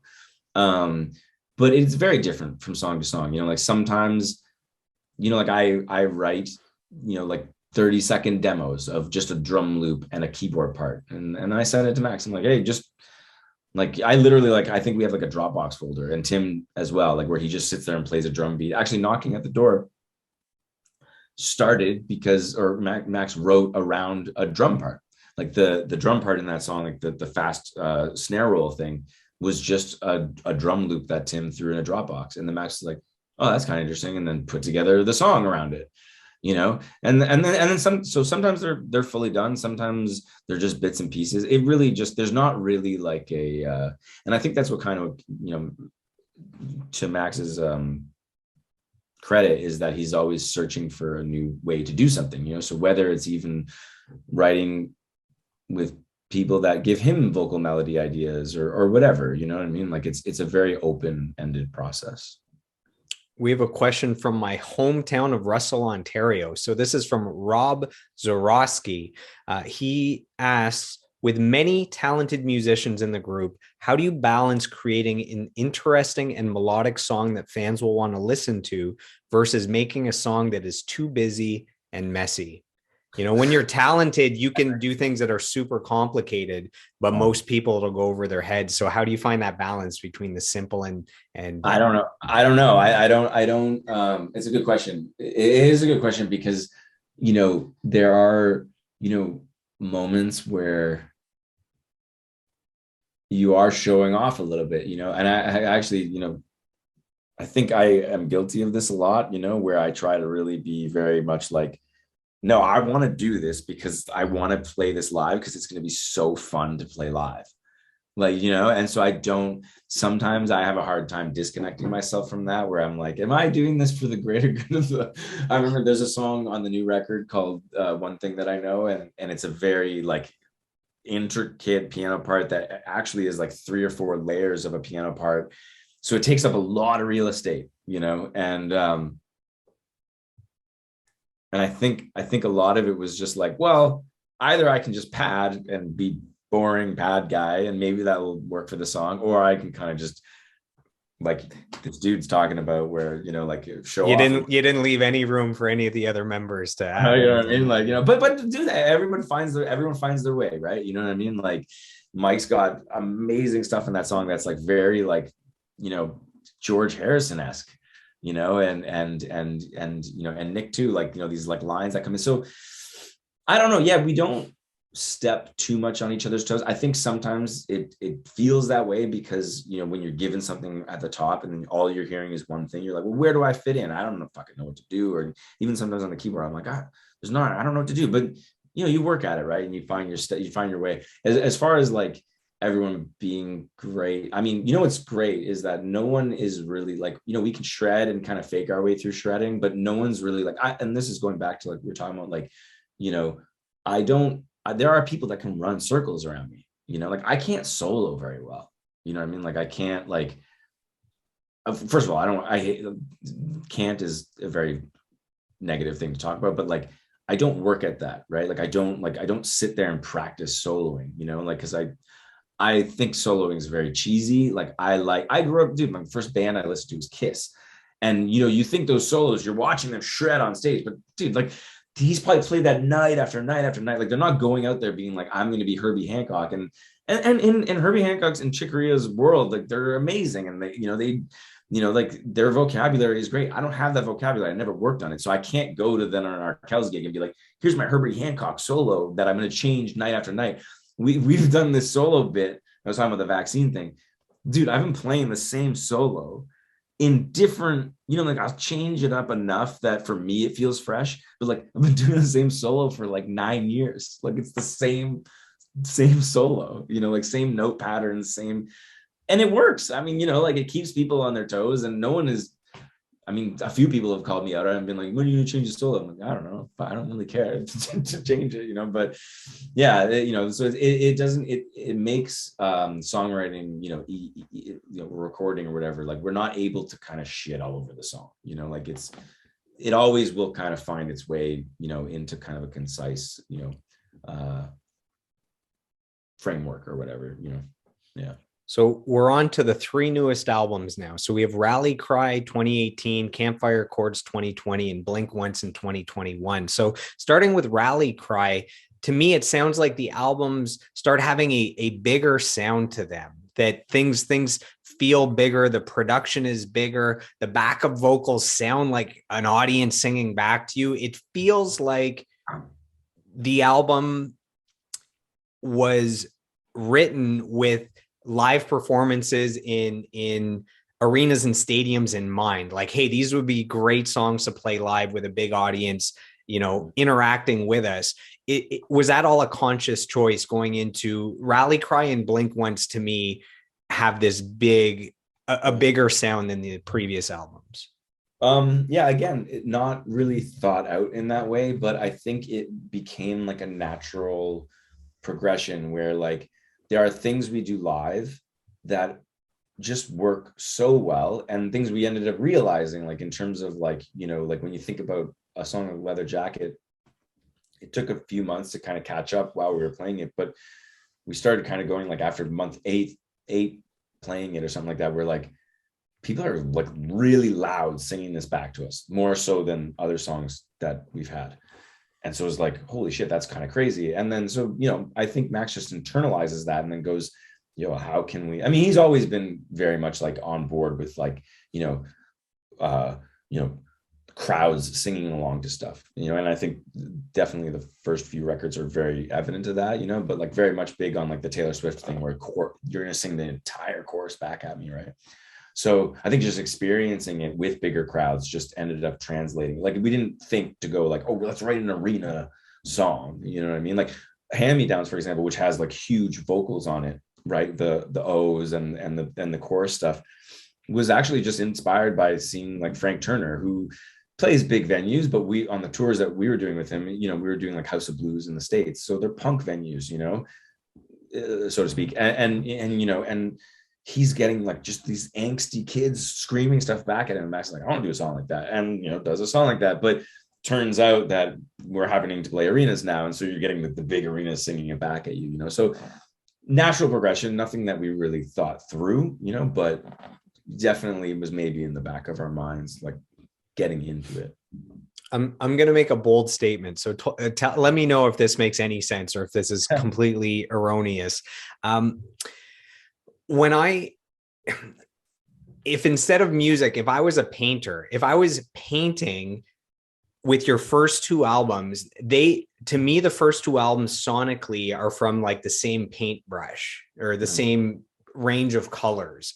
And then to me, the next 2 albums, High Noon and Morning Report, they sound similar, but from a different range of the first 2 albums, if we're again using a color palette.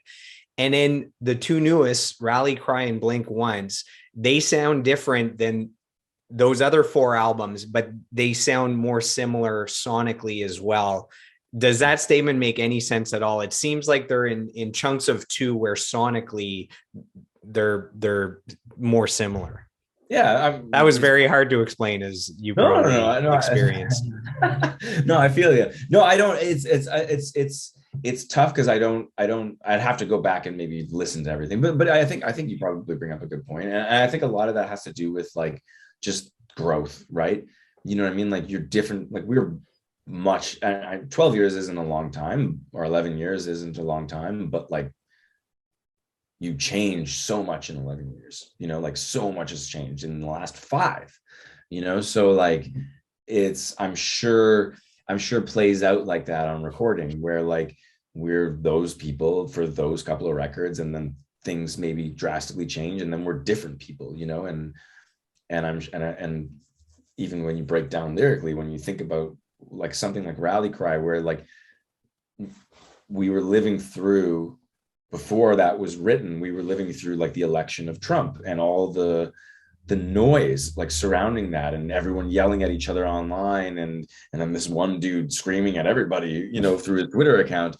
And Max was like it's an interesting thing to tell stories about, and so at the time that's just kind of where we were, and maybe a little bit, I think it all kind of plays into it, like the culture plays into it, what we're doing, who we're hanging out with, what we're vibing on, it all kind of becomes all encompassing, with so yeah, like maybe every 2 years or I guess it'd be 4 to 5 years, every 4 to 5 years you go through kind of like a growth and change, and then you're doing something new musically, right? Yeah, I found that that answers your question. But I don't know if my question made sense, so it's hard to answer it. But abstract, but I find that the two newest albums are definitely the biggest change sonically. I mean, the first 4 albums have more of the traditional rock hooks, and I find that the two newest ones have, more like straight pop hooks, where there's more production that's on the dance side or the hip hop side. The drums, instead of sounding like, the rock drums, it sounds like there's some programming going on as well. So just curious to touch on a little bit of that stuff. Sure. Yeah. That's probably like, every record we work with a different producer, right? And so everything's going to have a different vibe, like when we worked with Tony Hoffer for High Noon, dude is like a synthesis guy, and we there's a lot of synth work on those records, and then on that record particularly, and then something like Rally Cry, where we worked with Eric Ratz, who is like a meat and potatoes rock guy, just makes things sound fucking huge. And we played a lot, like we didn't really play a lot live off the floor on that record, but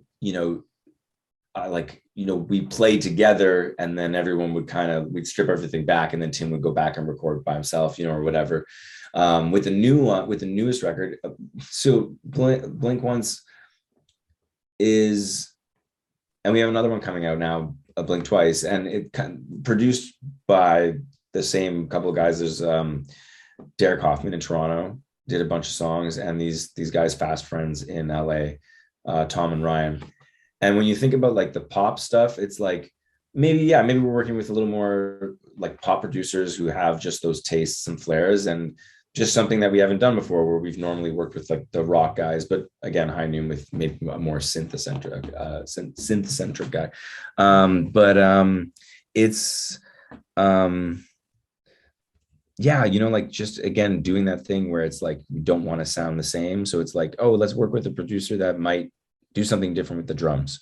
Or like, for example, Tom in LA, who's part of this team, he's very much like the vocal guy. So like Max will come with a lyric or a melody and sing it, and then Tom will be like, yeah, but straighten it out, so don't swing so much with it, and then it becomes like a pop melody, and so yeah, just taking things and learning, and but yeah, I think they're probably a little more pop, but it's funny because we go and play live and it always reverts back, right? You know what I mean? Like we play to some tracking, but the vibe is always, like there, especially when it comes to like drums. It's like, Tim's going to play, and he's going to hit stuff and it's going to sound huge and like a big rock song, so, what lives on the record doesn't necessarily need to be what you're doing live either. Right. So I don't know. Sorry, I'm jumbling around a bit. Actually, I think I was telling you, I got this like massage thing or right before our session, maybe an hour before, and she did this cupping thing. I just posted the picture like before our session on Instagram, and like I've never done that before, and like my back is on fire right now. So like if I'm rambling, it's just because I'm like, sorry, I apologize, but I'm like, you're trying to survive the I'm thinking about my back. Like I just want to just dive into like cold water right now. Like it's crazy. So I'm like trying to keep my thoughts in order, but then I'm also like, what's going on in my back? Like, am I on fire? Like what's happening? So, it's one of those things where it feels horrible at first, and then probably in a couple of days you'll feel like a million. This is what she said. Yeah, she goes the next 2 days are going to be rough. She goes, but you'll feel better, and we'll start. Like I have so many knots. Like I shouldn't be playing. The way I play piano is not I learned with classical, like you sit upright and your back straight and you're playing, keep proper technique, and then you play in a rock band and it all gets thrown out the fucking window, right? Like now I'm like standing up and I'm hunched over and like jumping around and kill my back, so. Yeah. You mentioned Eric Ratz. I have a quote here. So Eric Ratz, so he's he's won multiple Grammys and Junos as an engineer and producer. He's like, one of the biggest and best at what he does. So I have a quote here from Eric Ratz. He says, Tony has incredible musical style and intuition. When Tony joined the Arkells, I felt he had the perfect dynamic to help take the band to the next level. He's one of few musicians that I've worked with where I can ask, we need a part that is bright and shady and then delivers better than what I asked for with a perfect character and execution. A true gem. So that's from Eric Ratz. Nice dude. I love working with him. He's just the nicest guy. And like, we just have so much fun in the studio together. And yeah, that's great. Yeah. Thanks. It's all good. Yeah. He keeps coming up as I interview more and more bands. It all comes back to, Eric Ratz mixed this, Eric Ratz produced that. So you start to see in the Canadian music industry how close, how close everyone is there. So I have a question. This is out of Toronto. This is from Kelly D. She asks, as an accomplished Canadian band, how does the music scene in Canada differ from the rest of the world? The music scene in Canada seems very close-knit. That's funny. That's what we're talking about. Second question is, if they had to pick one song that they are most proud of, which would it be? It can be from any album. So is that like picking a favorite child? Like it's hard to... Yeah, it's always different, and it's different, to say like, which is there. Like it's all, everyone's got a different favorite, like I think at the moment, like we were talking about Strong, I've never I do a lot of session work for artists, and a lot of the time you don't get a chance to really, you have to be in and out. You're paid to be there for 5 hours or whatever it is, and you have to deliver. So you're not thinking, outside the box too much, you're not, or getting to spread your wings a little bit, so at least that's my experience with it. But with that tune particularly, like I've not ever, like I'm just I'm so proud of that part, and that to me is like going to be my baby for a long time, because it's just like it's in a band where I don't get to do a lot of like real piano playing. A lot of it is chordal and aggressive, to then be able to write a part that is just like an actual piano part. You know what I mean? Like you would read music to play this part. That is like really hits close to home. And then the first part was the Canadian music scene. How does it differ from the rest of the world? I don't know. I mean, other countries are, bigger and have a ton more money to play with, and like they're just different beasts, but I think it's all kind of the same. I bet you someone in the UK would be like, dude, it's such a small scene. I don't know. Right. But, I don't know. Yeah, it's a good question. Like, I think probably the States and Canada are a little closer. I've always kind of had this thing in my head with the UK where they don't take any bullshit. Like you have to be like the top of, when you think about the artists that have come out of the UK, like it's kind of crazy. Like the best of the best of the best. And I did a gig once. It was like and I was talking to this person about it. And I'm like, because they were coming from the UK and coming here, and he was just like, it's impossible to work there, like as a gigging musician, because you have to be literally like the best. You cannot fuck up. Like they just do not accept anything less there. Like people get fired like mid, at least this is what I heard. I don't know how truthful this is, I'm pitching conspiracy theories at people here, but like he was saying like people get fired like mid gig, like if they're not holding their weight, so I think there's probably a little more like, and maybe it's just because maybe it's smaller and, older, maybe they just don't have time for bullshit, but, I always admired hearing that from him, but, yeah, I wouldn't know. I don't know. I'm, part of the Canadian music industry. We can talk about, proudly representing the Canadian music industry. Man, it's great. Great. You guys released an acoustic album called Campfire Chords during the pandemic. Where did Yeah, the yeah. idea for that come from? And rumor has it that it was like piece by piece, people isolated in lockdown, recording their parts, sending it to you, and you Yeah. assembled everything together. Yeah, that's it. That's exactly it. Yeah. So I think the idea came from um Max was doing these. We've always kind of done acoustic gigs, right? Like even throughout, where we would do like that's like the one thing about his tunes that I always thought were amazing, that like you play them as like a big rock song and then you can strip something down like Leather Jacket, which is, you have 8,000 to 10,000 people screaming it at you, and then you strip it down and Max is playing it acoustically and it's like a gorgeous song, right? It's just all of his tunes are like that, and I learned that early on, right? And it's the campfire thing came from him doing these I forgot what he called them now, sorry, I'm drawing a blank. He was doing these like oh my god, Like MTV Unplugged or no, he was doing these like Instagram live things every day at the start of the pandemic, and he was what the hell did he call it, man? Oh my god, he had a snappy title for it. he did, Yeah. and I literally can't remember. I'm gonna get Music Mondays or I'm gonna like get Winning crucified. Wednesdays or So whatever. he would do it every day, and he would teach everybody who was watching a song. So he'd be like, today we're gonna, and he started at like the beginning of Jackson Square and like worked his way through to whatever the last record. I don't think Blink Once had come out yet. So he worked all his way up to Rally Cry. And every morning he would message me at like 8 a.m. and be like, today I'm doing Ballad of Hugo Chavez. He's like, can you make a lyric sheet with chords above it? So this was just like this thing at the beginning of the pandemic that he was doing. So then I'd wake up, get this text message from there. Okay. So then I put the lyrics in like my Word document and I'd put the chords above it, like as if you're reading like a guitar tablature thing or whatever. Right. And at the end of it, we had all of these like transcribed songs. And then Mike put together like a booklet that then we were like, oh, and kind of in the middle of all of it, Max was like, we should like record some of these, like, because we don't have like a good acoustic record. And I just started getting into Pro Tools at the time, just from having worked with the guys in LA. I was like, oh, I really want to get into that. So I was like, I'll record it, because I wanted to learn how to use Pro Tools. And what better way to do that is to start inputting stuff into it, right? So yeah, it was very much like, so it would start off with either like me doing a piano part that Max would sing to, or him. I'd be like, yo, just make me a GarageBand file of you playing acoustic guitar and the vocal and send it to me. I'll like do all the exporting and everything, and then I'll throw it into Pro Tools. So they started like that. And then I'd be like, maybe I would put something on it or maybe not. And then I'd be like, I send it to Nick. I'd be like, put the bass part on, and then he'd send it back. And then I'd send it to Mike. I'd be like, put Mike did on one song on Come to Light, he actually played the flute.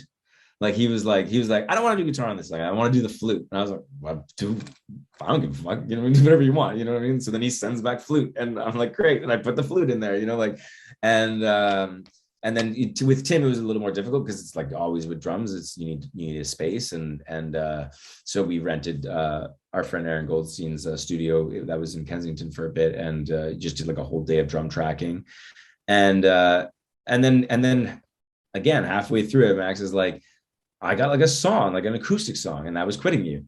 And he sent it to me, and I was like, this is amazing. And we actually used the GarageBand demo on that. Like, he's recording through like a USB mic. But it was just such a good vocal take. And we left it dry. Like, there's no reverb or anything on it. Just like, it's right there. And it worked out great. Ended up getting some radio play with it. And it's the other thing is like, talking about like, how do these things get arranged, is these are things we do live, right? Like, we always break down in the middle of a set and do an acoustic bit. So, now we have an acoustic song that we can play in the middle of the set, and it works out. So, so it's just like, all these things kind of tie in. But yeah, with Campfire, it was a fun project. It was really, actually, I got really like, we were working on that for like maybe the first 8 to 9 months of the pandemic. And like, really, it was like every day, I was at the time, we didn't have a nanny, because like it was beginning of COVID. You're like keep the house on lockdown, like we don't want anyone in or out or whatever. And so I was watching Scarlett and I would be watching Oscar during the day, and then when he was on naps at that time, right when he's on a nap, I come into my room, I start working on Campfire Records. She's in her room doing photo editing stuff, and then he wake up and we both go down. And and then at night he'd be in bed by 6:30, and I'd work until midnight. And same thing with Scarlett. And so when it was finished, when we finished it, I actually got really depressed. I was like, I had nothing to do because we still weren't playing shows, and we just finished this like really rigorous recording thing. And so, but yeah, really fun record to make, and fits itself nicely in kind of like all the crazy rock tunes that we have. So Blink Once was also recorded during the pandemic. Did that one have to be pieced together as well, or were further along the pandemic where you could actually get in the studio? No, and that's the thing. Like a lot of that stuff just became so. I mean, I'm glad it all came together, but it's tough working that way because like you want to be there and you want to finish it, And so we actually right before the pandemic, we were they announced the pandemic anyway. Like we were in LA in February. And we were working on stuff, and our intentions were to go back. Like we only came home because we had like a gig we had to take, right? So we come home, and then at that gig, the whole thing gets shut down. Like the NBA shut down and everything. And then we realized that, oh fuck, like we're in a thing now, and we couldn't go back to LA to finish. So we were throwing stuff back and forth. And it's hard, it's like you can only do so much, like my vibe is like I need to be with everyone and hearing what people are doing and vibing off of it, and how do you vibe? Like I'm in my studio by myself, like maybe get a little high and I just loop things or whatever, but like I'm not bouncing ideas off of people, and you need that, right? So yeah, it's definitely that record, Campfire Records is a little easier because the songs have already they've already written themselves, like so it's an easy record to put together. But Blink Once and Blink Twice very much were on that level of like we were throwing stuff back and forth with a producer over email. So we have a question from someone so this is Chris Hummel of the Dreamboats from Mississauga, Ontario. So he says, we've all been following you for a long time and watch you guys all grow to one of the top Canadian bands. Was there a specific incident that occurred that made you feel that the band went up leaps and bounds in that moment? Like maybe a specific gig or a festival or a manager or something in particular, for example. So was there something that that really brought you up to the next level? So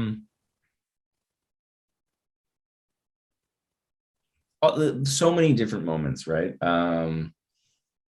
I want to say like when we did on the Rally Cry tour, when we came home and played Scotiabank Arena, and it was like totally sold out. That was like, I was like, whoa, what the F is happening? Like that felt huge. But then we'd also been doing arenas before that. It's hard. I don't know. I don't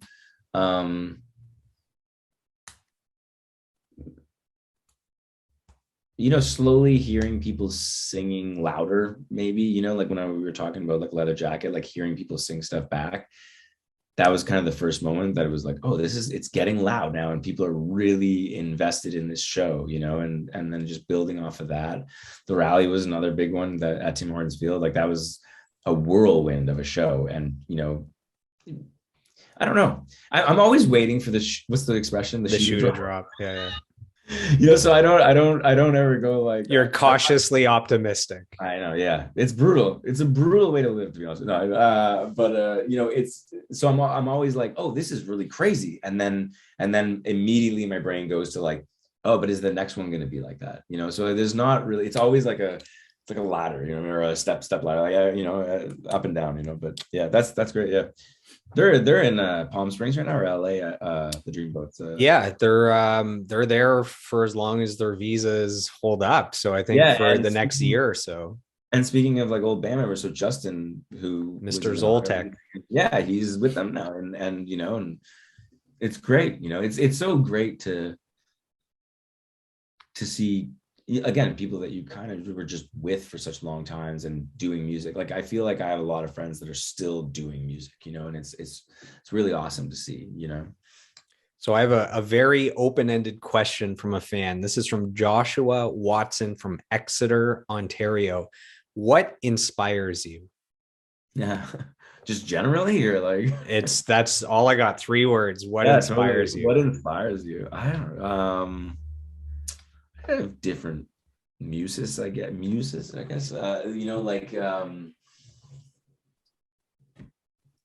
You know, Max is very inspirational because he really wants to work and again isn't afraid to try things, and so that is very inspirational.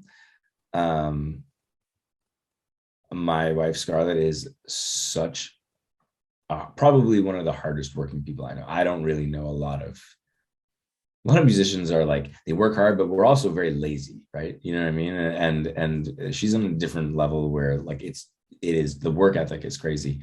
And that inspires me because sometimes I'm like, oh fuck, am I being lazy? Like, do I need to go and do something right now? She's always doing something. So that's very inspirational. I don't know, like like I smoke a lot of weed and that really gets me in the zone sometimes, where I can like loop things for hours and kind of come up with stuff. I don't know. Yeah, lots of you just try and find it where you can.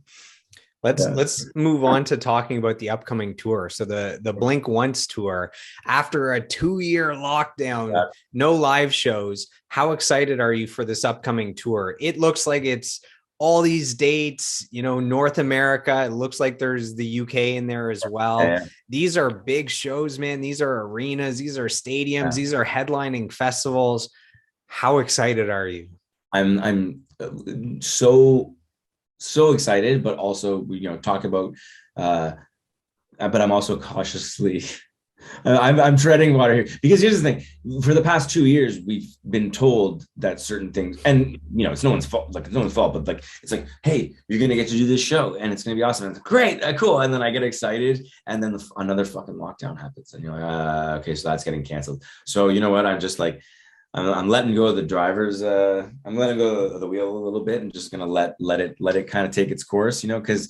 And I said this to Scarlett the other day. I'm like, you know what? I'll believe it when I'm in that green room about to go on stage. Then I'll be like, okay, this is gonna happen, and then I'll be really excited about it. But we just did 3 shows in Buffalo, and it was awesome. Like it was like that was the same venue, right? 3 nights that it kept selling out, and you kept There's three sold out nights, and it was so fun and like so much energy, and also realizing things like, oh, you know what? I'm 2 years older, and I gained maybe a little bit of weight, in the mid range, in the mid section, a little bit, maybe eating too many chips. But it's like, oh shit, like I actually, if we're gonna do these arena shows, like you want to be nimble, right? And so I'm like, I'm gonna have to like do some sort of exercise to like feel good, and like so I went to this massage thing and I'm like, fix my muscles. I've not moved in like 2 years. I've been sitting in the same chair, like let's go, So no, yeah, really, it's gonna be awesome, and fingers crossed, everything kind of stays good for the next little while. And you're about to hop on a plane for some more shows, right? Yeah, we're going to BC this weekend. We're going to Kelowna. Just one show. We're opening for, or sorry. What are we doing there? Yeah, it's a festival. It's so Lights is playing. I can't remember the other bands on the bill right now, but you guys must know Lights, right? She was in one of your music videos. Yeah. Her and Max are really good friends, and we've done again, Canadian music industry. We've done so many shows. She actually took us on tour of the States. Like I can't remember. I don't think High Noon was out yet. I think we were still on the Michigan Left run, and we did like a whole States tour with her, and it was awesome. Like she did some really cool rooms, and she's just amazing to watch every night too. Like just killer musician. Like it's crazy.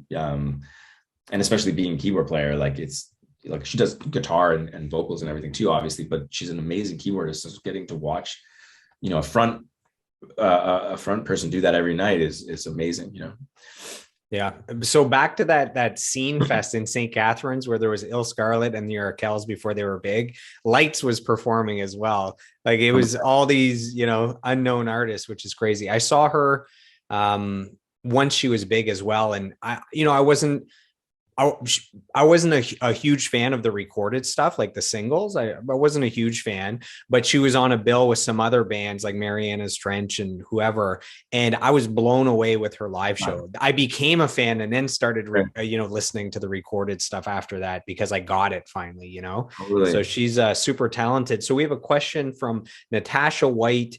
This is off of Instagram. What is your favorite Arkells song to perform live? So you had you had a song you're most proud of, which is Strong, and then live, is there a song that you just can't wait to perform live? They're all, I like, I hate to say such a blanket statement, but they're all so fun to play. The like, it's funny, we don't really play this one too often anymore, but I love Drake's Dad. The groove just settles so it's like just cutting through butter. Like it just feels so great to play. We don't really play it a lot live, but that's probably like one of my favorite songs to play live. And like the horn section in there is like they do such a great job. Like they emulate the strings, and it's and then Tim's beat behind it. It's just great. We haven't played that one actually. I can't remember the last time we played it actually, but that one's super fun to play live. Yeah. Awesome. Question from Michael Shanahan in Mississauga, Ontario. What is the most important aspect of your live show, and how many rehearsals does the band put in before hitting the road? It depends, but more recently we've been rehearsing a lot more because again, like we're out of practice, right? So it's we're right now probably putting in a good like every couple of weeks we all get together for 3 days and bunker down and run through everything, and then we'll get like really long, like before we do our London, Ontario show, like we're going to be in London like rehearsing at the arena, and we'll probably do like a full day of just run through the set front to back. Yeah, more so now than before. Like before we never used to rehearse at all, but we were on the road all the time, right? So that's kind of where your rehearsals happen, and where ideas come from, where you're playing. Like if you have a bit or something like that you want to interject, it just comes from being on the road, and you're like, oh, let's try this tonight, but COVID, obviously kind of restricted us from playing shows. So now we have to rehearse, right?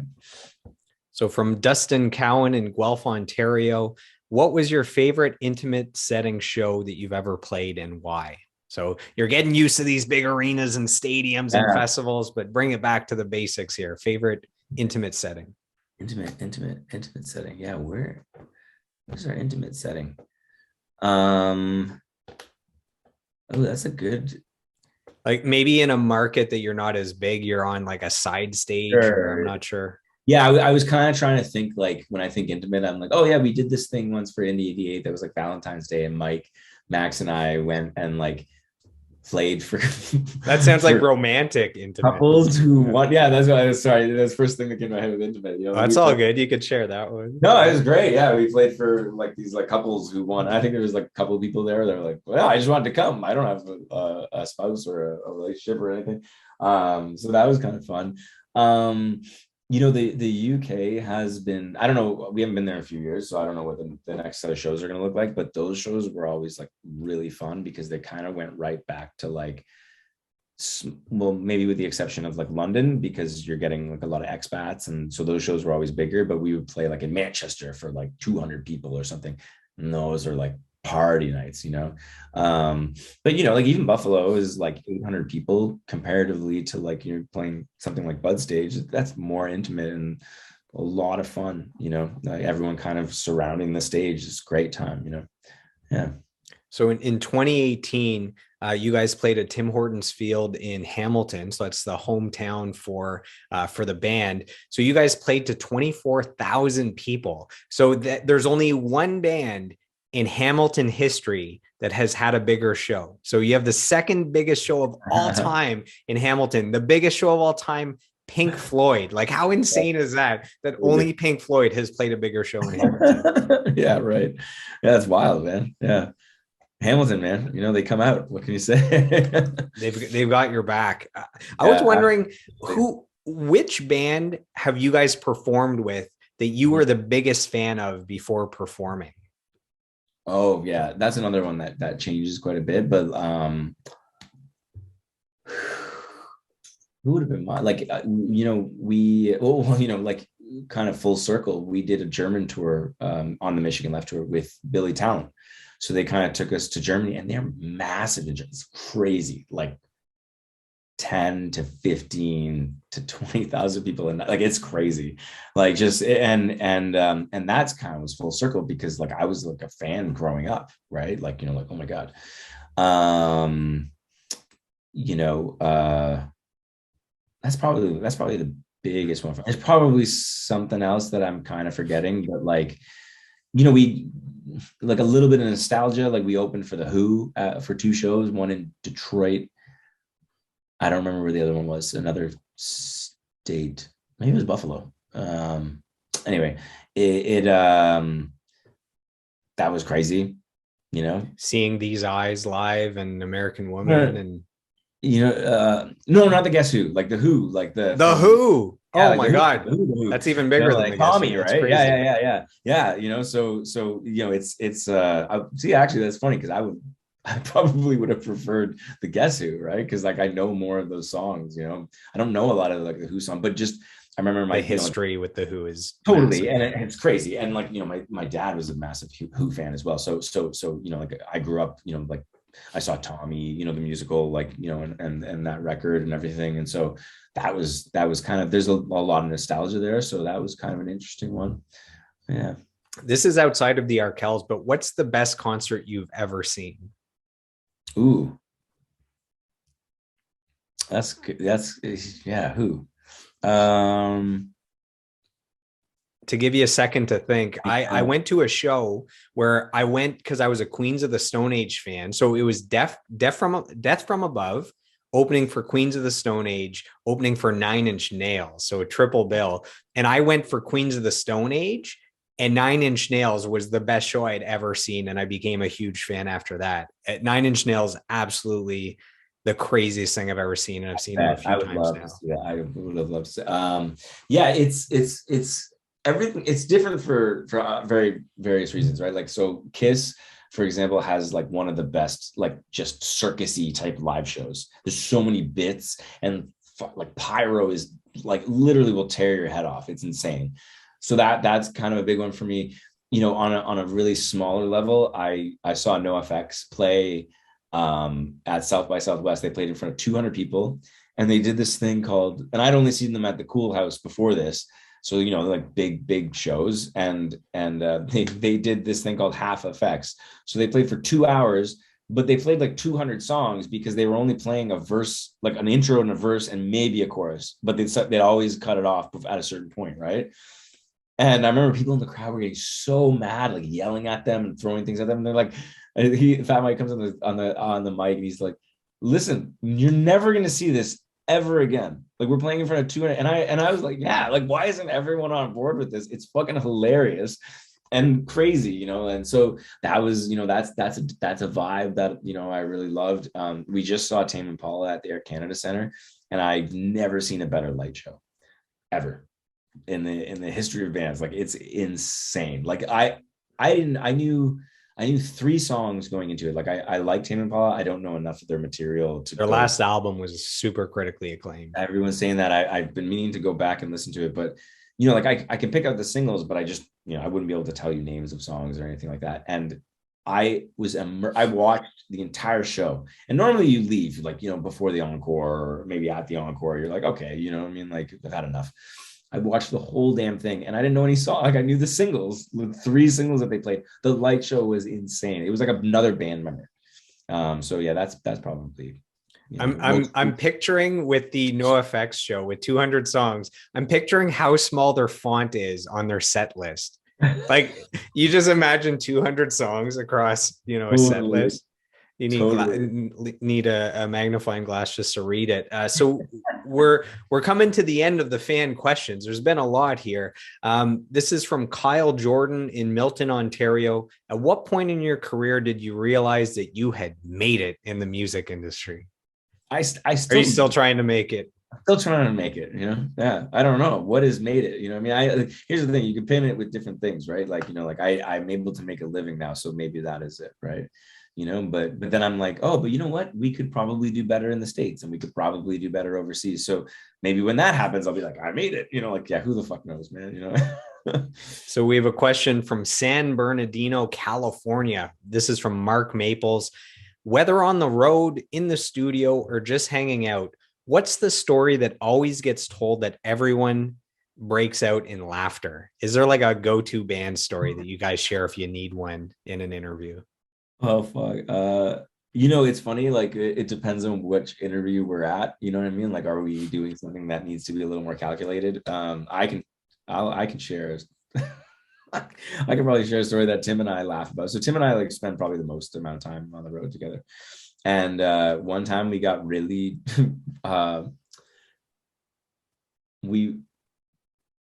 there's so many. I'm just trying to think of which one I should probably tell. But we got really drunk and ended up like almost fist fighting each other like in our hotel room. And it's always like a funny thing to look back on, because it's like, we're really great friends and probably the closest out of everyone in the band, at least, and it was all because I don't know, we wanted to go out, but we weren't like lining up, and then we just started disagreeing with each other, and then just really like I had him buy a collar and he had me buy a collar, and like, and he's way taller than me. Like, I'm 5'9", he's like fucking whatever, 6 something, and like just towering over me, and like we're both like this ready to go, and then I don't know, and then we just went to sleep. Like we just like both like then we woke up and we were like, "Are you cool?" And he's like, "Yeah, I'm cool." I'm like, "What happened?" And then like our guitarist Mike was like, what the fuck was going on in your room last night? Like, it sounded like a brawl. Wow, things escalated really quickly. It was really fast, but there's like a bunch of shit like that, like that's like, just a lot of nothing. I don't know. I'm trying to think if there's like a full band story where everyone's involved, and I can't, like, we're always kind of like fractioned, like off into different groups, so yeah, that's all good. So we have a question that is outside of music. So this is from Angelica Kovacevic from Winnipeg, Manitoba. What are your favorite books? Oh yeah, okay. Favorite books. Okay, so probably in most recent history, the book that I really loved is a Stephen King novel called 11/22/63. And it's all about this guy who finds like a rip in time and space in like a shed and decides to go through it. And he ends up like around the time of Kennedy's assassination. So he's like, oh, like, can I change the course of time and stop this assassination? And like in Stephen King fashion, ends up being crazy. Actually, they made a mini series. I can't remember which, FX maybe or whatever, and James Franco is in it, and they actually filmed it in Guelph and Hamilton, and it's the whole book. And but I mean, as always, I love the book a little more. On the political side of things, a book that I think is worth the read and kind of heavy is Naomi Klein. She has a book called The Shock Doctrine, and it's really dense and really hard to get through, but it's like, I definitely was like wanting to throw the book like out the window a couple of times, because it's just, she really dives into a lot of stuff, like, geopolitical stuff, and it's a great book. So those 2 books, probably in most recent history, are kind of stuck with me. If you could sit down for a conversation with anyone, living or dead, who would it be? And we've had someone that said, I wouldn't do it with someone that's dead because that's weird. So I've had some funny answers, but is there any like hero of yours that, would be amazing to sit down with? I think of like, Eminem, or someone that's like, I feel like is super misunderstood or might be very different one-on-one than the persona. Anything jumps out for you? For on a comedy perspective, I love Bill Burr, and I'd be curious to know how much of that is real. You know what I mean? Like, what like would the attitude? Like? Yeah, like, is he? I mean, I'm sure a lot of it's real, but I'd be curious to know, like, at a dinner conversation, like, would he be on like that, and would he have those, like, just these, like, yeah, like the attitude thing, like, does he live like that, or is that just like a stage thing? So yeah, I'd be curious kind of on that front. They always say you meet your heroes, right? So yeah. Bill Burr is so good, man. He's got to be, if not the best, one of the best comedians I love him in the so much. world I right saw now. him. I didn't know who he was. My friend took me to Vegas, and we were just hanging out. And he's like, "I got tickets to see Bill Burr." I'm like, "I don't know what the fuck that is." And I was on the floor just crying with laughter. I can't remember which cycle that was for him, but I'm all in on him. I think he Yeah. just says it how it is, and he's super funny, and it's my kind of humor, like that kind of angry, like I'm Italian, so like the angry Boston Irish thing really works out with me, like so. What's funny is he's not just an incredible comedian, but he's turned into a great actor. Like he was in Breaking Bad, he's in The Mandalorian now. The King of Staten Island was a good movie Right, as he well. was great in that movie too. Yeah. What is it? He's with Pete Davidson's mom. Yeah, It's right. funny. Who was that? Marissa Tomei in that movie, or Yeah, she's was it? awesome. Yeah. I think so. Yeah. Final fan question. We got through all of them. I didn't want to disappoint any of the fans. So Oh, cool. this is from Mike Lamond from Ottawa, Ontario. What keeps the band going so long? The Arkells seem to always manage to come up with new bangers, and over like a 15-year period, that's a hell of a thing to pull off. So your longevity, what keeps you guys going so long? Yeah, probably just all the stuff we talked about, like just it's it's a combination of like wanting to be creative with each other, and then also it's a job, and everyone is very aware of that, so there are petty differences that happen, but you put them aside because there's always everyone at least right now still has the same kind of goal in mind, where it's like, let's maintain, let's have fun, let's create. So final two questions. Can you handle two more questions and then we'll wrap up? Yeah, I gotta take a piss, to be honest with you, but let's go. All right, we'll make it quick. So no, you know what it is? I'm just like the therapist was like, you need to drink water. So I've just been pounding water this whole time, like thinking like, oh yeah, I don't have a bathroom break, but no, it's all good. That's all good. You've done well. It's almost 2.5 hours. So do you have any musical dreams that have still not been achieved? You guys have achieved so much as a band, awards and gold and platinum and #1 singles, stadiums. Is there anything that's still on a musical bucket list? I think yeah, that's a good question. I think maybe like creatively, you look back on certain records, like speaking of Pink Floyd, you take like A Dark Side of the Moon, or you take like an Abbey Road by the Beatles, and I always kind of am like, were those thought out? Like, did they know they were going to do those records? Were they kind of just pieced together and then they just happened to be these like beautiful records? Or and were they received that way right off the get-go? Or did it take a while?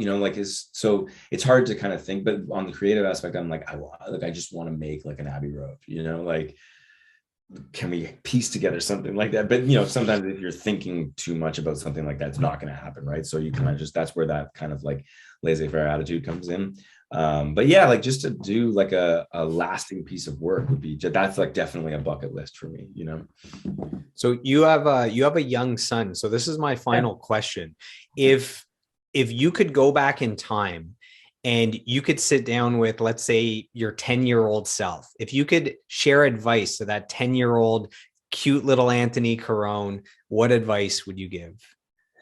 Yeah, I think about that a lot, actually. I would say probably, relax, like when I was younger, there was definitely like a fight, for this sort of stuff. And I burned a lot of bridges, right? You know what I mean? Like with people that I was playing with, and as I got older and talking about these situations where like things kind of just start falling in your lap, and then and not to say that that's always going to happen that way, but like to let life kind of take its course, work hard, obviously, be ready when those things kind of come at you, right? But to just relax emotionally, because I was a very like high strung and emotional teenager, and would get in fights with people I was playing music with because it wasn't lining up with what I wanted it to be, and in the end, did it matter? Like, did I need to ruin those relationships to get ahead, or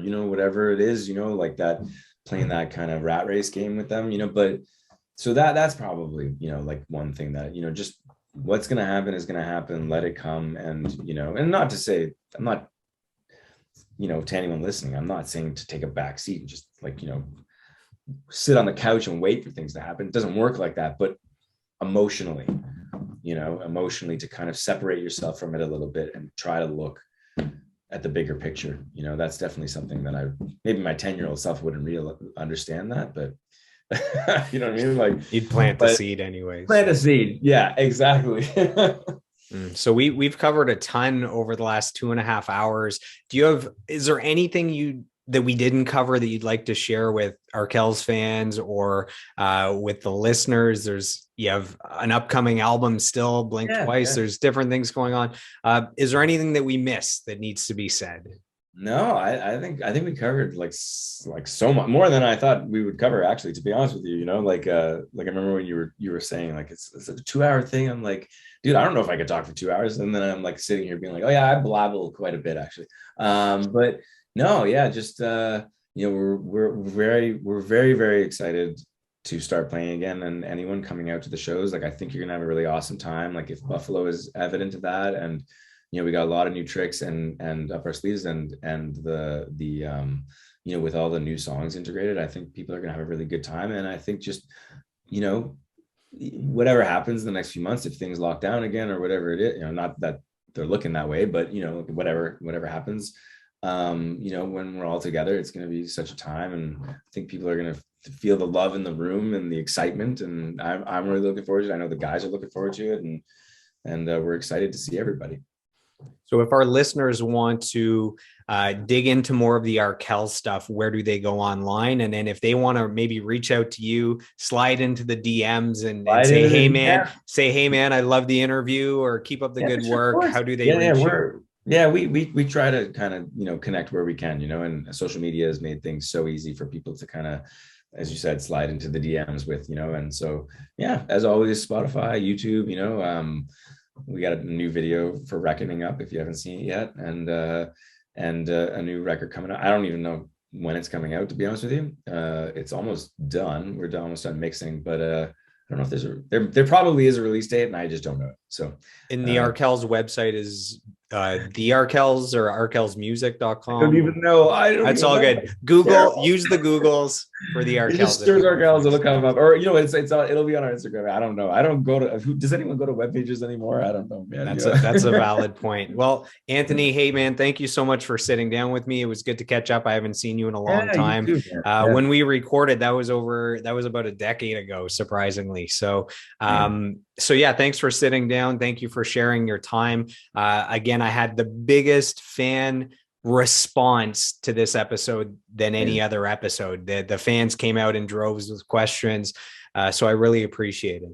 That's so cool, man. Yeah, that's awesome. Really appreciate that. You're very welcome. To our fans, to our listeners, thanks for tuning in, and we'll see you on the next episode. I hope you've enjoyed today's episode, and I'd love to hear from you guys. My goal is to grow this podcast organically, where you're giving me feedback on topics you'd like me to cover and guests you'd like me to interview.